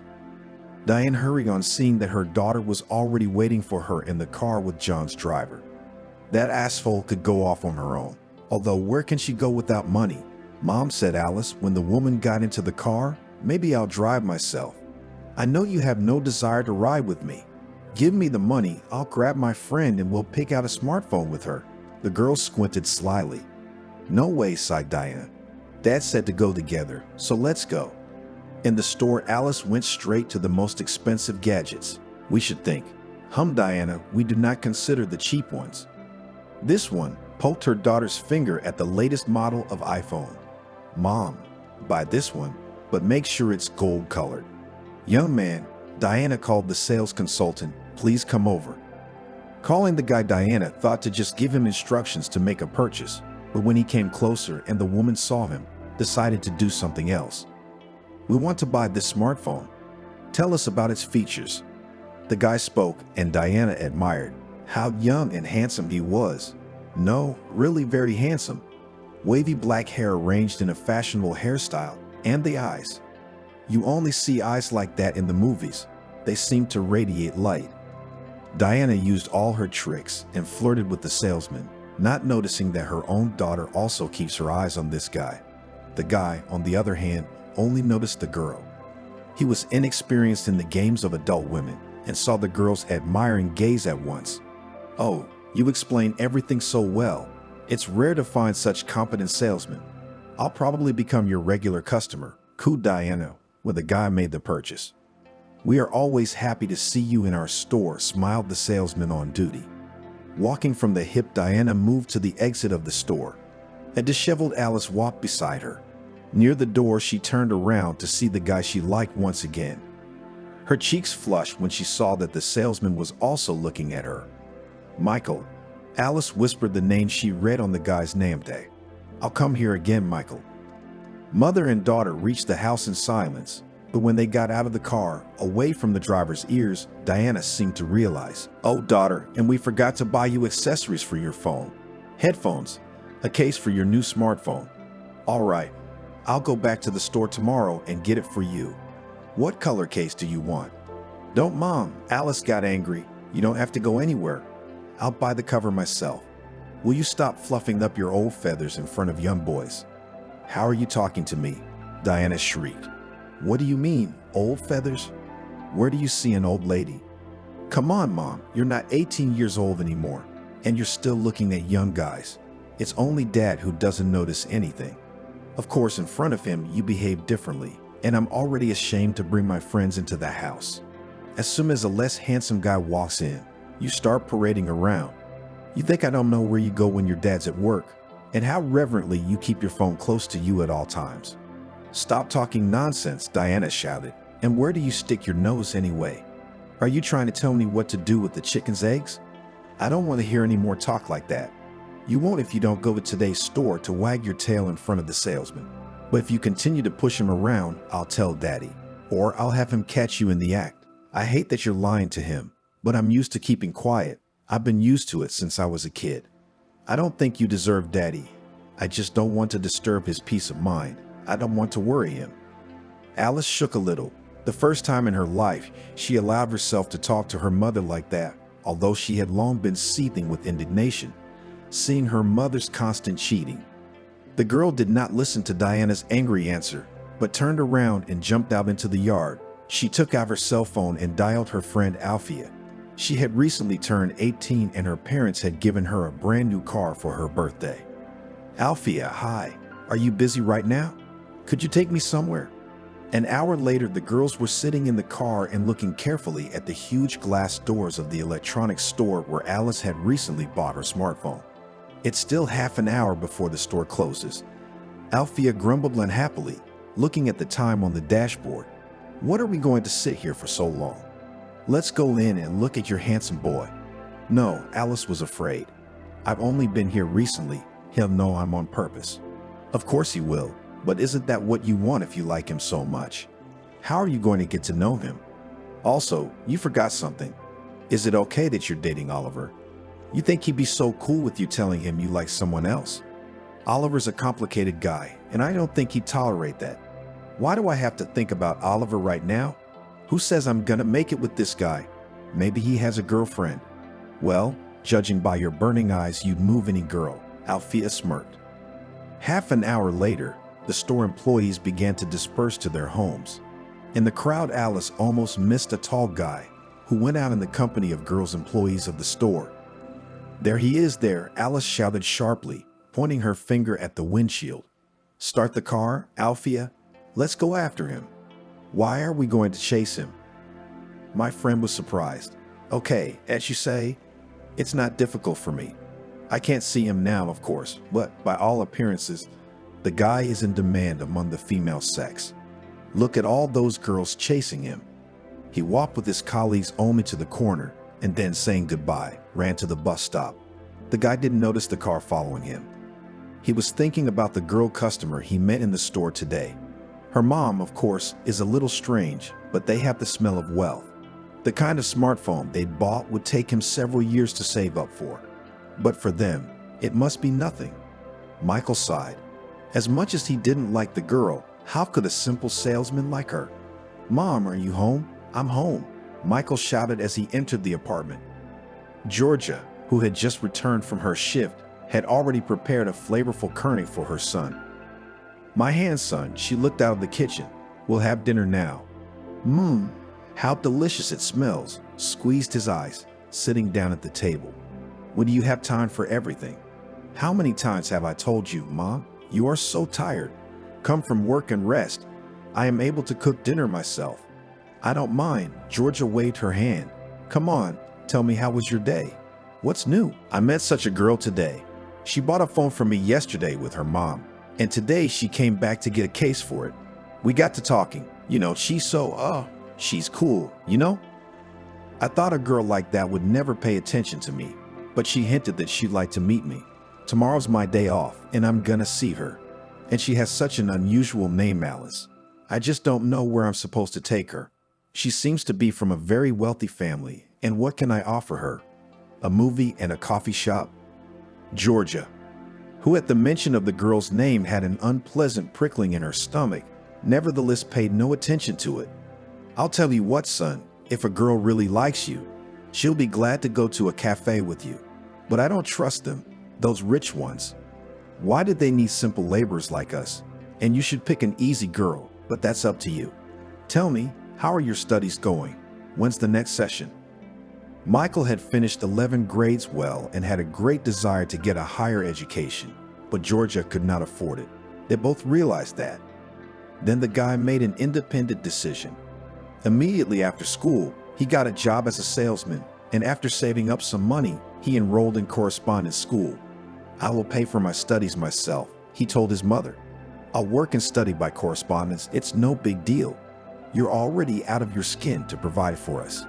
Enough already, we will last now. Give up the rate of nurse. Georgia stubbornly refused. The woman felt guilty. All their lives they'd been struggling to make ends meet and no savings and loan. If her son was going to go to college, he wouldn't have anything. She couldn't even pay for his education. The next day, Michael and Alice met in the city. The guy was a little embarrassed, leading the girl to the movies. What else could he offer this spoiled beauty? Alice didn't care. With this guy, she was ready to just walk around the city holding hands. From one look of his expressive eyes, the girl's head was blown off. For the first time in her life, Alice fell in love like that without a second thought. It seemed that she was ready to follow Michael to the edge of Anna. Relationships were wrapped up rapidly. Alice, immediately after school, studying in the 11th grade, through half the city was carried to a familiar store just to see Michael and interchange with him a few words. The first day, she went on a date with Michael. Alice gave her current boyfriend Oliver the runaround around. Oliver was a 19-year-old major with a cool car and was totally unprepared for this turn of events. To be turned down? How could she? Usually girls chase after him, and he dumps them after he's played with them. Oliver's wounded ego was at play. Alice's friend Althea was silent as a partisan and did not want to explain to him the reason for such a sharp break in relations. Then Oliver himself decided to track down his ex-girlfriend. It was not difficult at all. Oliver only had to drive up to the school, and there she was, Alice, rushing to the bus stop and driving in the opposite direction from her house. When Oliver realized the reason for the breakup was another guy, he was furious. How could Alice dump him for some salesman? The guy was a sucker, and Oliver's sneakers alone were worth more than all the clothes on that salesman, and probably more than all the things he had. Oliver couldn't let it go. Just as Alice had done, he waited until Michael's workday was over, and when he came out of the store, he walked toward him. "Hey, you. Let's go aside. We need to talk." Michael shrugged his shoulders and followed the major to his car. Oliver came to his car, leaned on it, and ostentatiously playing with the keys, looked threateningly into Michael's eyes. "You know Alice? Well, this is my girlfriend." After these words, Michael immediately realized who was in front of him. Alice was telling him about her ex-boyfriend, with whom she had dated not seriously, out of boredom, and broke up immediately, barely meeting Michael. "Ex-girlfriend, as far as I know," Michael smiled. "You two broke up and now she's dating me. She's the one who thinks we broke up, but it's not up to her. I didn't break up with her. In fact, Alice is mad at me, so she's using you to make me jealous. When she cools off, we'll be fine." "I don't think so," Michael countered. "You don't get it." Oliver began to argue. "If I ever see you around Alice again, I'll tear your legs off. Rip it out. Rip it out right now. What's stopping you? I'm telling you right now, I'm not giving up on Alice." "You're a tough one, I see," Oliver shouted and looked at his opponent appraisingly. Yeah, he'd probably lose to this guy in a direct confrontation. Michael was taller and shoulders taller, and judging by his gait, he's no stranger to sports. Oliver's favorite places to hang out were hookah joints and clubs. "I warned you, make your conclusions," Oliver said through gritted teeth, retreating to the driver's door. "I'm a man of my word. If I see you with Alice again, you'll be sorry, very sorry. But that's if you live." "Wow, What threats? Michael laughed. I also repeat, I will not give up Alice. These words the guy said after the departing car, in which sat Oliver, seething with anger. Oliver was used to the fact that everything in life was easy for him, thanks to his father's money, and people, as a rule, always passed him up, seeing expensive clothes and a cool car. But those people are smart, Oliver thought. This one must be a fool. Fools are taught. Let him try not to listen to me. And it wasn't that Oliver needed Alice so much. He had plenty of girls like her, but his wounded ego called for action. After a couple days, Oliver was convinced that the salesman hadn't heeded his words and was still seeing Alice. Oliver sat in his car and watched them walk down the street holding hands. Anger boiled up inside. The guy already knew what he was going to do. Taking his gaze away from the couple annoying him, Oliver called one of his acquaintances. Leshy, hey, I've got a favor to ask you. You've got the contact info for these badass athletes. Yeah, they're the goon squad that do certain favors for money. Set me up with them. I got a good paying assignment for them. What do you care? I just need to teach a sucker a lesson.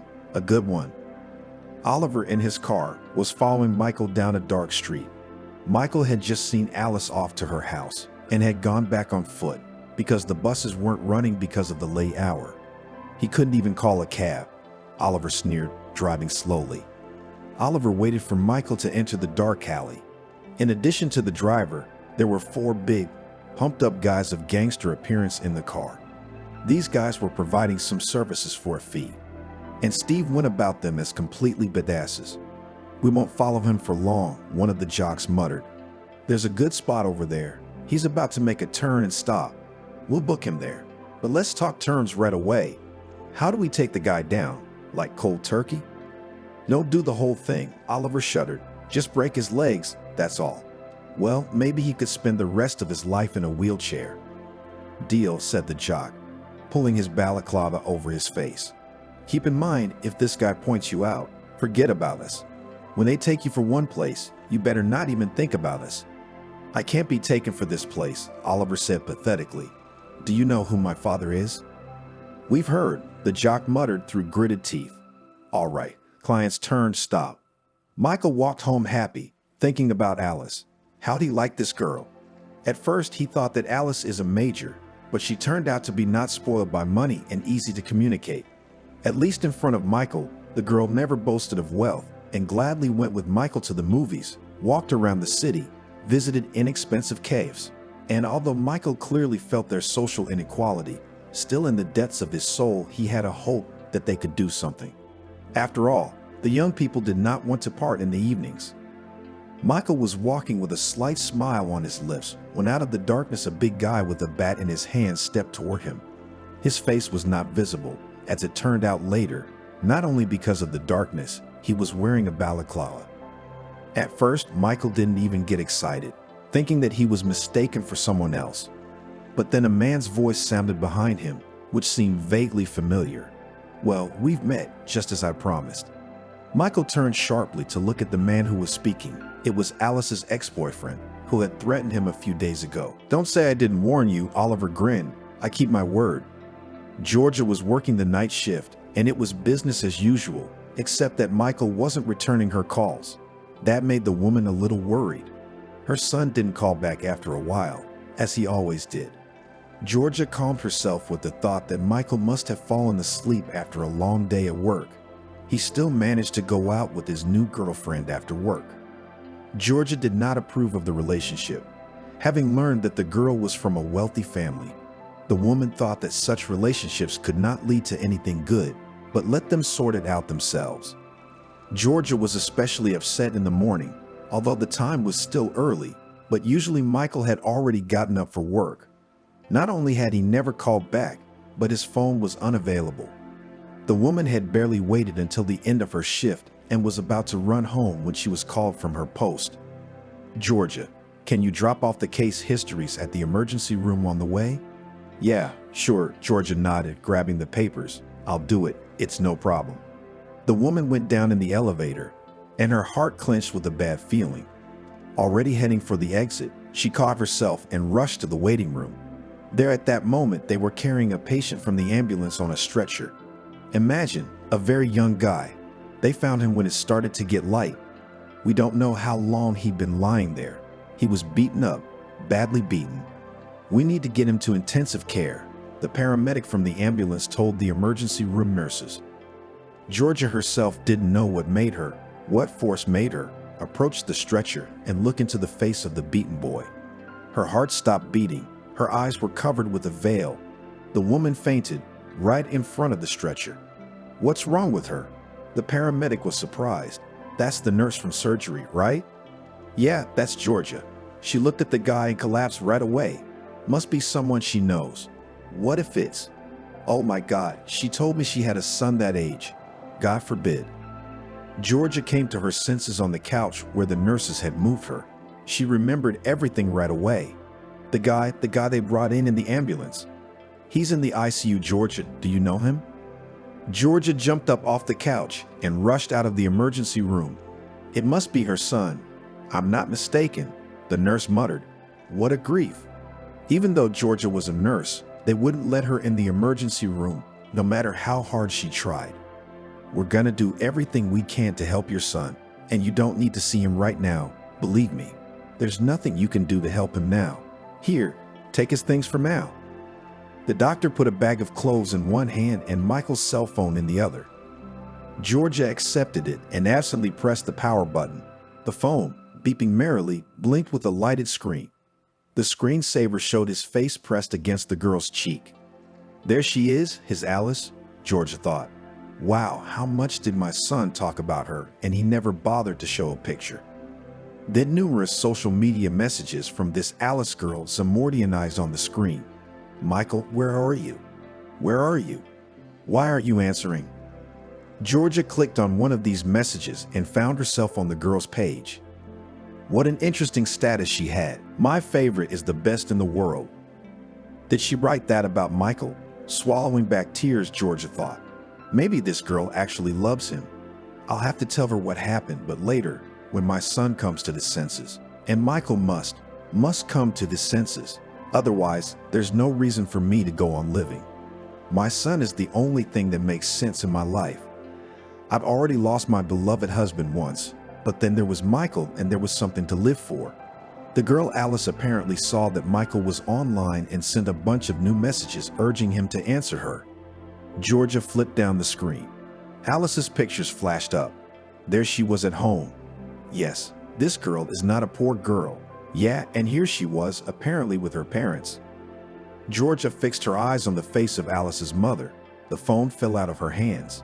The woman slowly slid down the wall, passing out for the second time that day. Diana and her husband were having dinner. It was one of those rare evenings when John came home early and Diane herself had no plans. The couple ate in silence.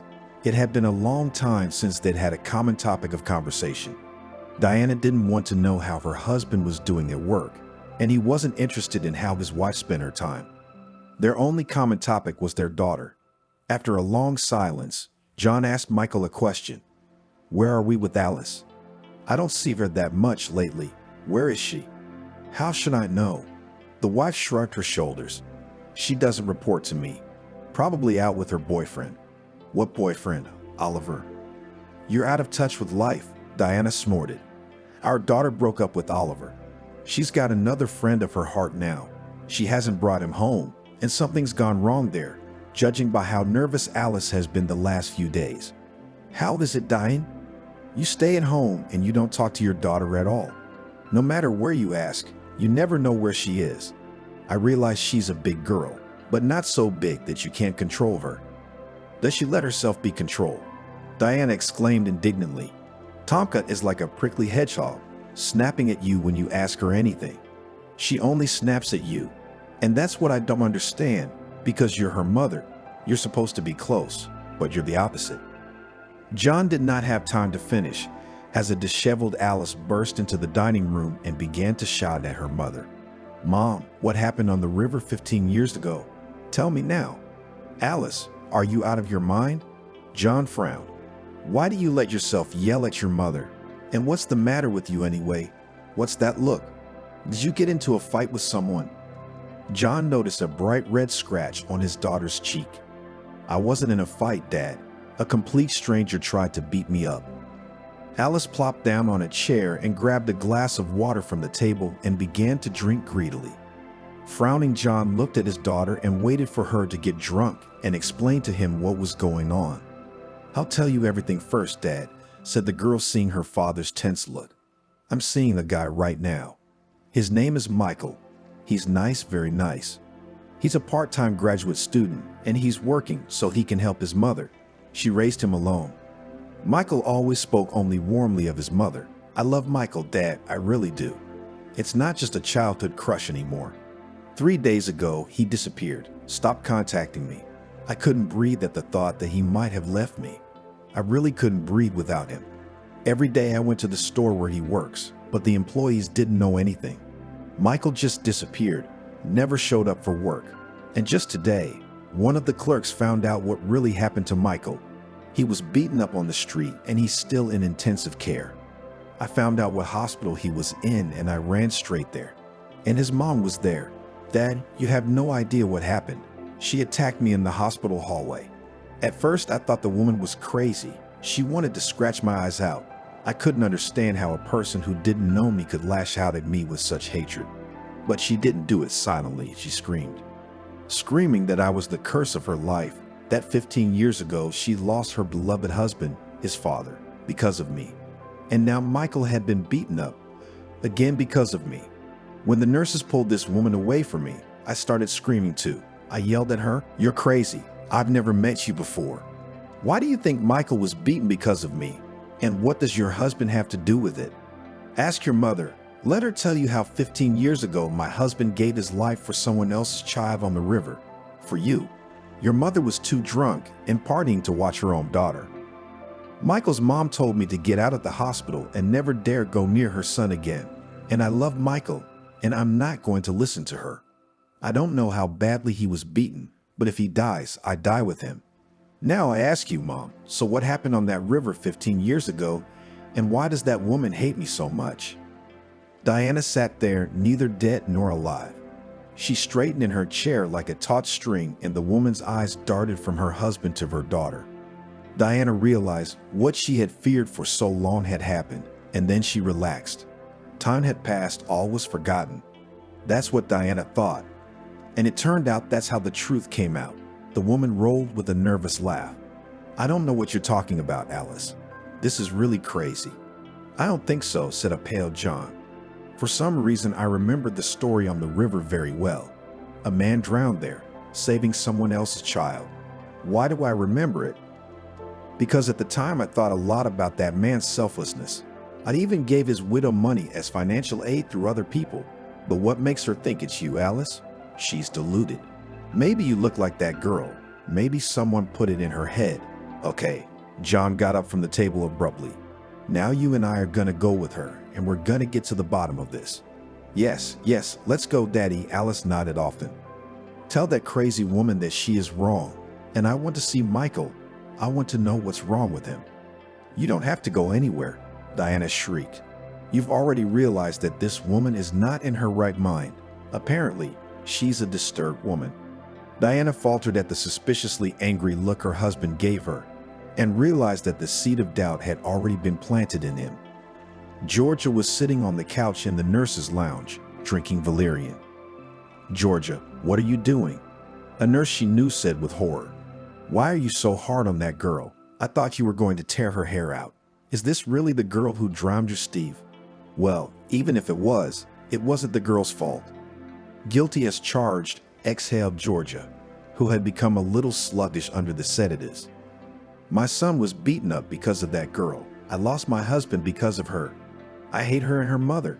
I hate them so much. Why did they come into our lives and become a curse on our family?" An orderly came barreling into the nurse's room and looked at Georgia warily and said, "Georgia, there's this. A man's here with the girl you've been roughing up. Apparently it's her father, and he insists on talking to you. They weren't allowed into the station, of course. They're waiting for you downstairs in the visiting room. Let me tell him you're sick and can't come out. This guy's very solid. Probably wants to confront you for beating up his daughter." "What? You think I'm afraid of them?" Georgia jumped up. After what's happened to me in this life, I'm not afraid of anything or anyone. The worst has already happened. But Michael is still alive, said the nurse timidly. Yes, my son is alive, and to keep him alive, I must keep him away from this family. Georgia jumped up from the couch and ran past the nurse and the frightened nurse. Don't let anything happen again, the nurse muttered. What if there's a fight? Georgia's probably not in her right mind. I've been working with Georgia for years, and I'll never forget what happened to her when her husband drowned. Then she was all about Michael, living for her son, and here she is again. And it's all because of this family. It's like a fate, really. Jonah and Alice. Georgia came down, seemingly calm. They had no way of knowing it was the sedatives they'd given her in the nurse's station. The drugs had given Georgia a certain lethargy, but her gaze still flashed with rage when she saw Alice sitting on a bench next to a stout man.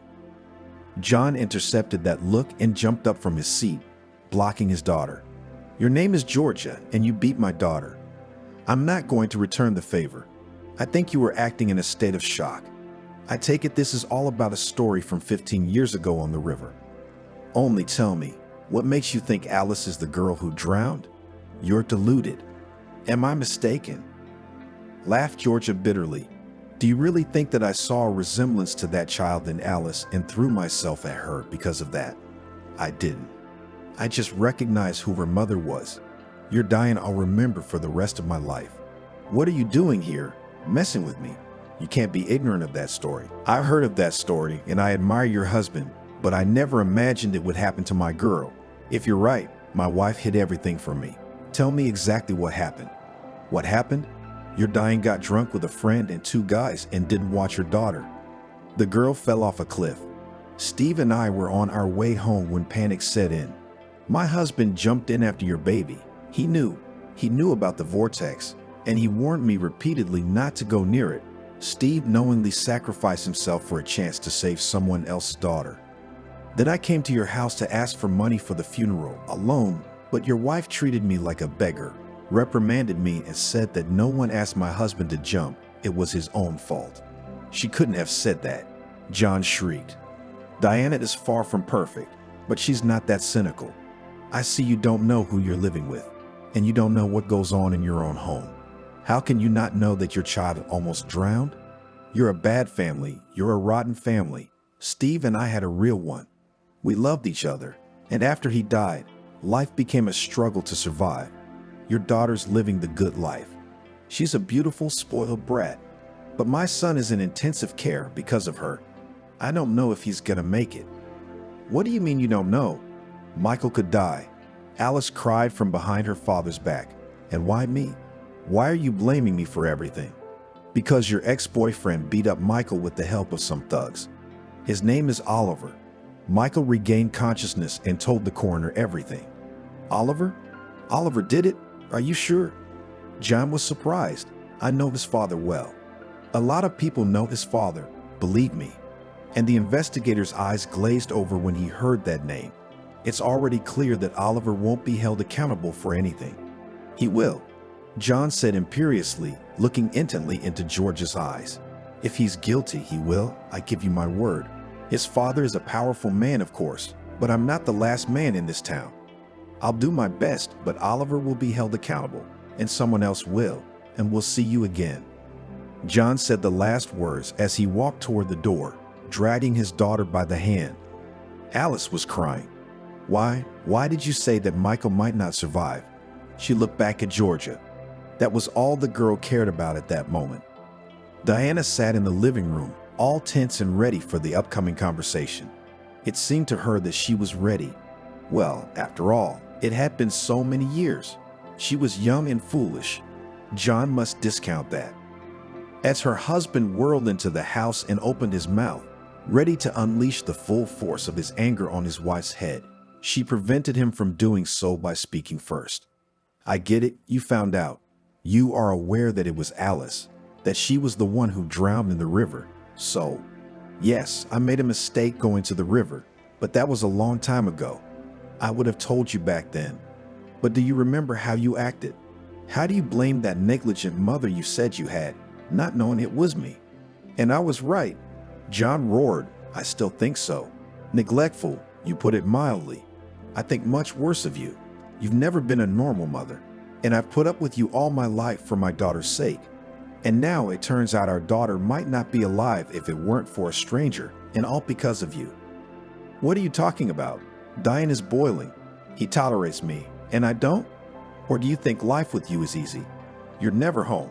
How many times have we been away together? I can count on my fingers. You think that's life? Well, as far as I'm concerned, you're living life to the fullest. Or do you really think I don't know about your young lovers? I just didn't care. I don't care about you, Diane. About you or how you spend your time. As long as you don't bother me. I didn't divorce you so I wouldn't traumatize my daughter. Then there's that damn disease, your infertility. I'd be a bastard to divorce you, leaving a sick wife. So I put up with it. I haven't felt anything for you for a long time, and I don't care if you're going out. But now that I know you almost killed a child, lying to me and shitting on the soul of Steve's widow who turned to you. You're such an asshole, Diane. I don't want to see you another day. You realize this is the end of our married life together. Diane was furious, realizing that nothing could be done now, and John would divorce her anyway. She wanted to hurt him too. So be it. Go ahead and divorce him. I'll tell you what, you're not only a horny deer, you're a dumbass. You say you live with me because I'm infertile? I'm not infertile. I didn't want to have a baby. I didn't want to nurse those little snotty babies. And I didn't care that you wanted a son. So you had to settle for just a daughter. John squinted angrily at his wife and unexpectedly for her, laughed. Do you think you've trampled me now? Don't get your hopes up. Yes, I felt sorry for you and believed you, so I did not leave you. But I wasn't gonna give up my kids because of you. I've got a second family with 2 kids growing up. The oldest is 10 years old, and now I won't even wait for an official divorce from you. I'll bring them here as soon as you leave the house. And you'll be out of the house fast, and I'll talk to Alice. I don't think she'll want to go with you. You're such a bad mother. Your daughter will never support you. Diane was trying to play nice and get a divorce. I've been wanting to do that for a long time. I won't be alone either. And in the divorce, I'll take half of everything you own. It's not gonna work, Diane. You're gonna walk away with your ass naked. You think because you've been cheating on me for so long, I haven't taken care of it. You signed the papers without realizing it, and you get nothing in the divorce. That can't be. Diana shrieked. You bastard. I didn't sign anything. And if you did, I'll hire a lawyer to prove that you did it all by deception. What are you gonna hire a lawyer for, Diane? It takes good money to hire a good lawyer. Now who has more money, you or me? You know, when I slicked you those papers to sign, I wasn't really planning on using them, just in case. And now I realize you're being punished. It's a little punishment for being such a scumbag. Oliver was rocking out in the club to the rhythmic sounds of loud music when 2 men in civilian clothes approached him, quickly waving a crust in front of the guy's face. One of them threw, "You're under arrest." Oliver was a little stoned, and he found himself laughing eerily. "I'm in custody. Do you even know who you're talking to? Do you know who my father is?" We know, muttered one of the cops, roughly pushing Mitri into the duty car. "We know everything, all questions to the superiors."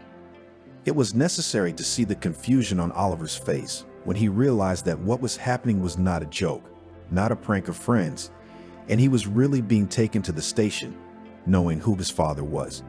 The next morning, a confused secretary came into John's office. "John, there's a man here to see you. I told him you were busy."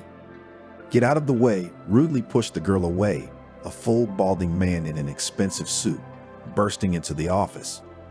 "Hello, John. I'll get right to the point. My son was arrested yesterday. Can you believe it? Oliver was arrested right in the club." "I know," John replied, making no attempt to stand up, and offered his hand to his old acquaintance. "You know, don't you?" The man frowned. "And I thought it wasn't true when I was told that this arrest had its roots in you." "It's true, Archie. Your son brutalized a guy, and he's gonna be held accountable for it." "Who said that?" The big man got all worked up. "Who's the boy?" "It was just a fight over a girl. Your daughter, by the way. But that guy's nobody and his name's nobody." "I don't get it, John. Do you have a personal grudge against me?" "No, it's nothing personal. It's just that the guy's not a stranger to me. Consider it that." "Who is he to you?" Archie's confused. Is he so close to you that you're going to fight with me over him? Very close. I'm ready to fight if I have to. John got up from the table. You know, it's just that whoever has the most money is right. In this case, you lose. I'm not doing anything illegal, and your son will be held fully accountable for what he did. And he's going down. You want to fight me, Archie? Believe me, I'll go all the way. Sweat beaded on the big man's bald head. He'd known John for years and knew that when he said he'd go all the way, he'd go all the way. Archie knew the man's stubbornness firsthand, and Archie knew John's capabilities too. John, come on, really. We've known each other for years too. What's he gonna do? Go to jail? It's not that big a deal. Maybe he'll get off on probation. He won't, John said meaningfully. It'll be what the court says it will be. By the law this time. Oliver's not your only son, is he? What would it be like for the other two if Dad went bankrupt? Even so, Archie squinted at him. Even so, John cut him off. At the same time in the hospital, under the door of the intensive care unit, Georgia was sobbing. The doctor had recently told her the terrible news. Michael's kidneys were failing. He needs a transplant. Of course, he will be put on a waiting list for a donor organ, but Georgia has worked in medicine for too long and knew perfectly well what the chance of waiting for that waiting list is. Mine, take mine, Georgia shouted without hesitation. The doctor nodded, as if knowing her mother's reaction in advance. Yes, it is possible in principle. Let's go through the necessary examination, and we will make sure that your organ is suitable for transplantation. And so, a few minutes ago, the doctor said that her kidney is not suitable. As she wept, Georgia tried to pull herself together, stop crying, and find a solution. Something had to be done. Michael could go on for hours. She of all people should know that. The woman straightened up, wiped her tear-stained eyes, and only then saw Alice peeking out from around the corner leading to the emergency room. Brave fool, thought the woman. Have you come again? Did I not clearly tell you not to show your face here anymore? Kill me. Alice took a step out of the corner. Kill me. Pull out all my hair. I'll still come here. I've been standing here a long time and I heard you talking to the doctor. Michael needs a kidney transplant and yours isn't a match. Take mine. I'm ready. Georgia looked carefully at the excited, covered with red spots girl. Dummy, do you realize what you're proposing? It's not an easy surgery. Anything can happen when you take a donor organ. You could die. But even if everything goes well, you'll only have one kidney, and that's not a full life. Do you realize that? I'm not as stupid as you think I am. I understand the risks. Even if I die, I'm okay with it. No, that's not the right word. I don't agree. I insist. I would rip a kidney out of myself just to keep Michael alive. When I think he might be gone, I don't want to live. Georgia looked at Alice thoughtfully, as if seeing her for the first time. You stupid girl, you don't understand anything yet. You're a minor and you don't have the right to decide such things. Maybe, I admit, you really love my son, but I can't do anything about my dislike for you. Alice flew out of the hospital like scalded and threw herself on the roadway, blocking the way of a yellow car with a checkered flag.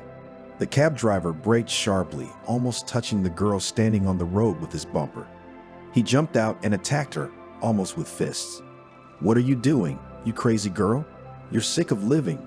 Go throw yourself off the bridge. What do I have to do with it? Alice didn't listen to him. She ran to the passenger door, opened it, and got into the car. I need you to take me downtown now. I'm not getting out of the car. Take me. I have to go to my father's office. The cab driver was already eyeing the unstable passenger with apprehension. Either she was crazy or this girl had something happen, and it was serious. The man silently got behind the wheel and turned the car around. John's secretary had only recently come to her senses after a visit from a man who had roughly pushed her, and then Alice burst in and raced to the door of her father's office. Your daddy doesn't have time. He has a meeting, the secretary shouted at her back. Alice flew into the office and, not paying attention to several respectable men sitting at a long table, shouted, Daddy, you have to authorize me to donate a kidney to Michael. Well, John said angrily, I didn't raise you well, daughter. Don't you notice anything around you? You don't see people sitting around and you barge in. Go out to the waiting room and wait there. No, Dad, this case can't wait. Michael could die. Okay, got it, Dad sighed heavily. He turned to his staff. Would you mind leaving us? The meeting is adjourned. Sorry, family matters. The men rose at the same time and, looking disapprovingly at the chief's ill-mannered daughter, left the office. I'm listening to you carefully, Alice. What happened there? I was at the hospital. Michael's kidneys are failing. He needs an emergency transplant. His mom's kidney isn't a match. He has to wait in line, and he might not get it, you know? I'm young, I'm healthy, I can easily live with one kidney. But I'm a minor, you have to sign the authorization. That's out of the question. John cut him off. Alice screamed. She screamed and screamed, not noticing that her father was sitting with his hand on his head, not paying any attention to his daughter, thinking carefully about something. Shut up, Alice, he finally said, raising his head at Alice. I already told you, you won't be Michael's donor, I will be. If my kidney is a match, of course, but somehow I think it will. It has to be. Michael's father gave his life for you, and I'm only giving a kidney for his son's life. Diane stalked her daughter outside the school. It's not the first time a woman's done that. And it wasn't because she missed Alice. She needed the money.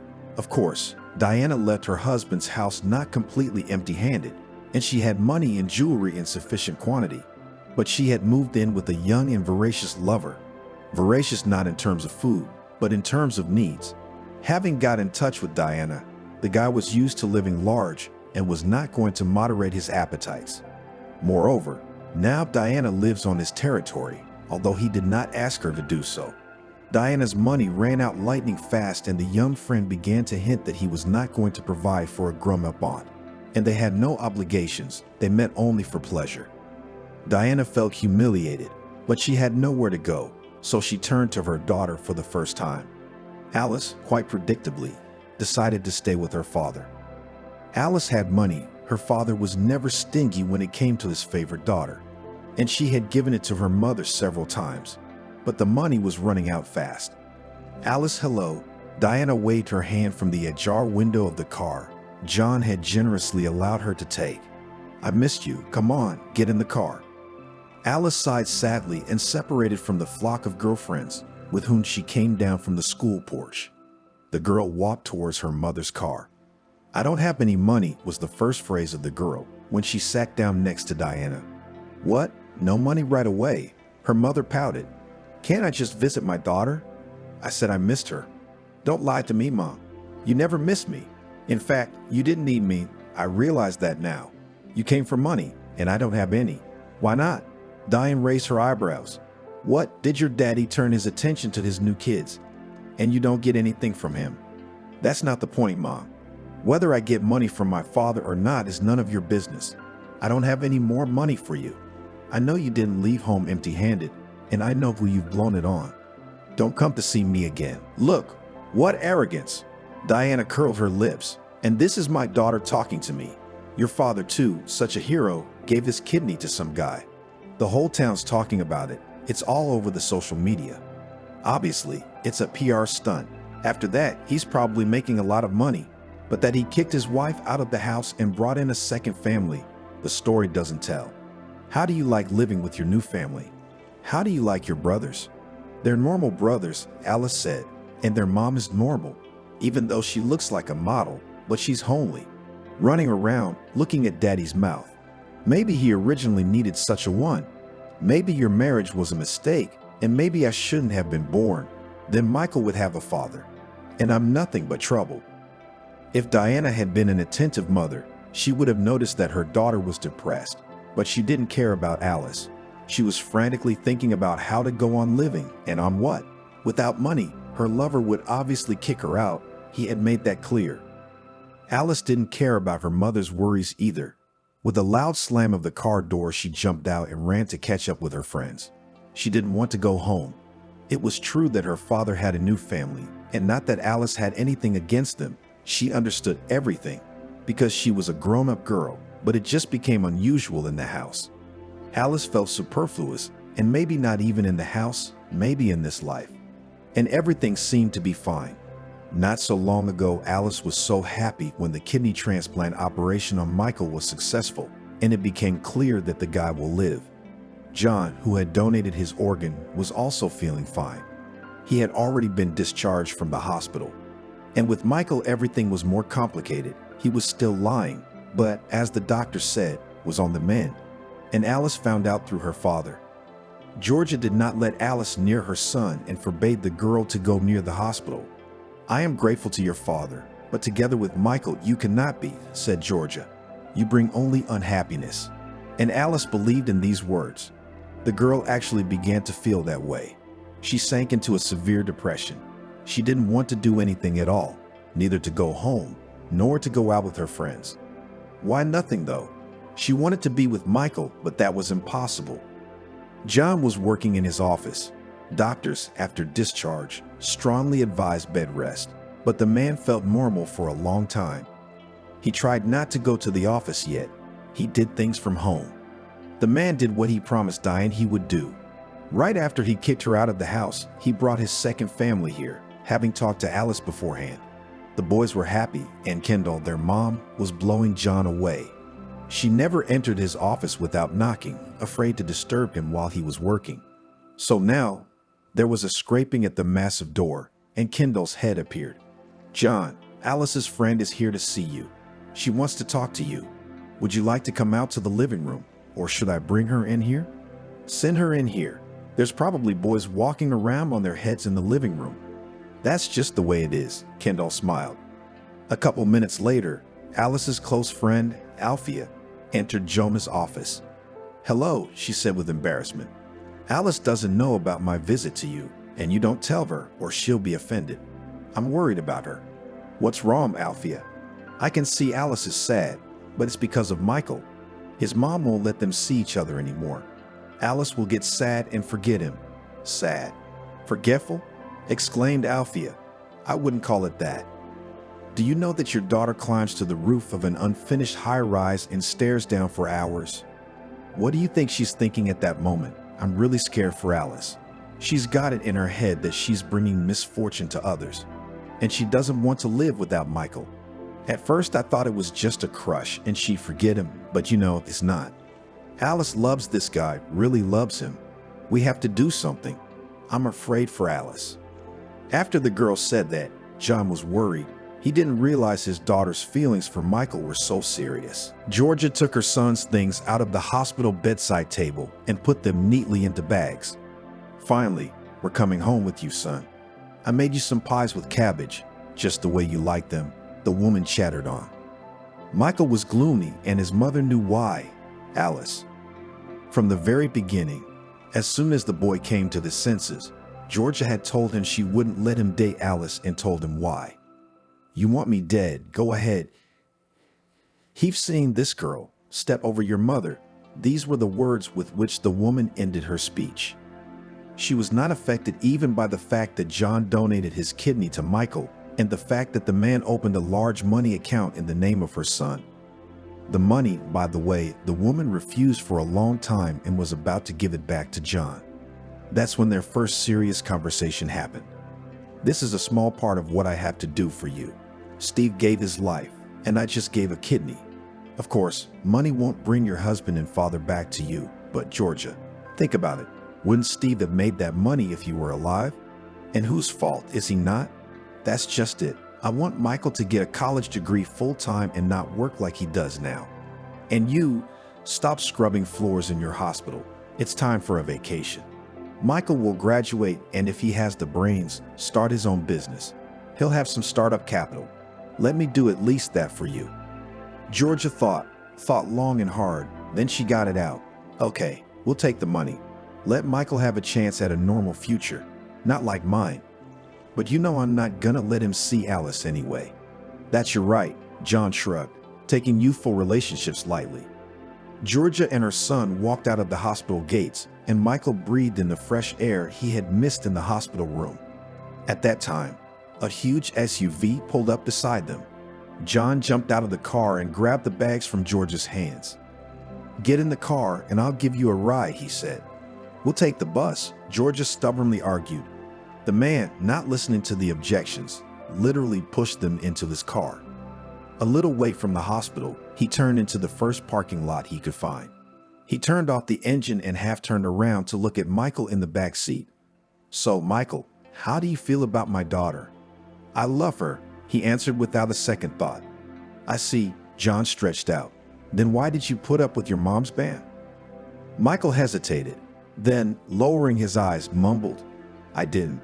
"What?" Georgia shrieked from the front seat. She, too, turned to look at her son. "What do you mean you haven't gotten over it?" "Michael, what are you talking about?" "Mom, look, all I can think about all the time is Alice. I understand, and I don't want to upset you, but I can't stop thinking about her. I was going to see Alice, to talk to her. If she's okay with our breakup, then well." "She hasn't," John shouted. "She's very much not okay with it. So much so that she's thinking of jumping off the roof. And I got that from a friend of hers." "Georgia, you're a reasonable adult. What are you doing? Let the young people decide their own fate. They're not to blame for our sins. The more we interfere with them now, the more they'll be drawn to each other.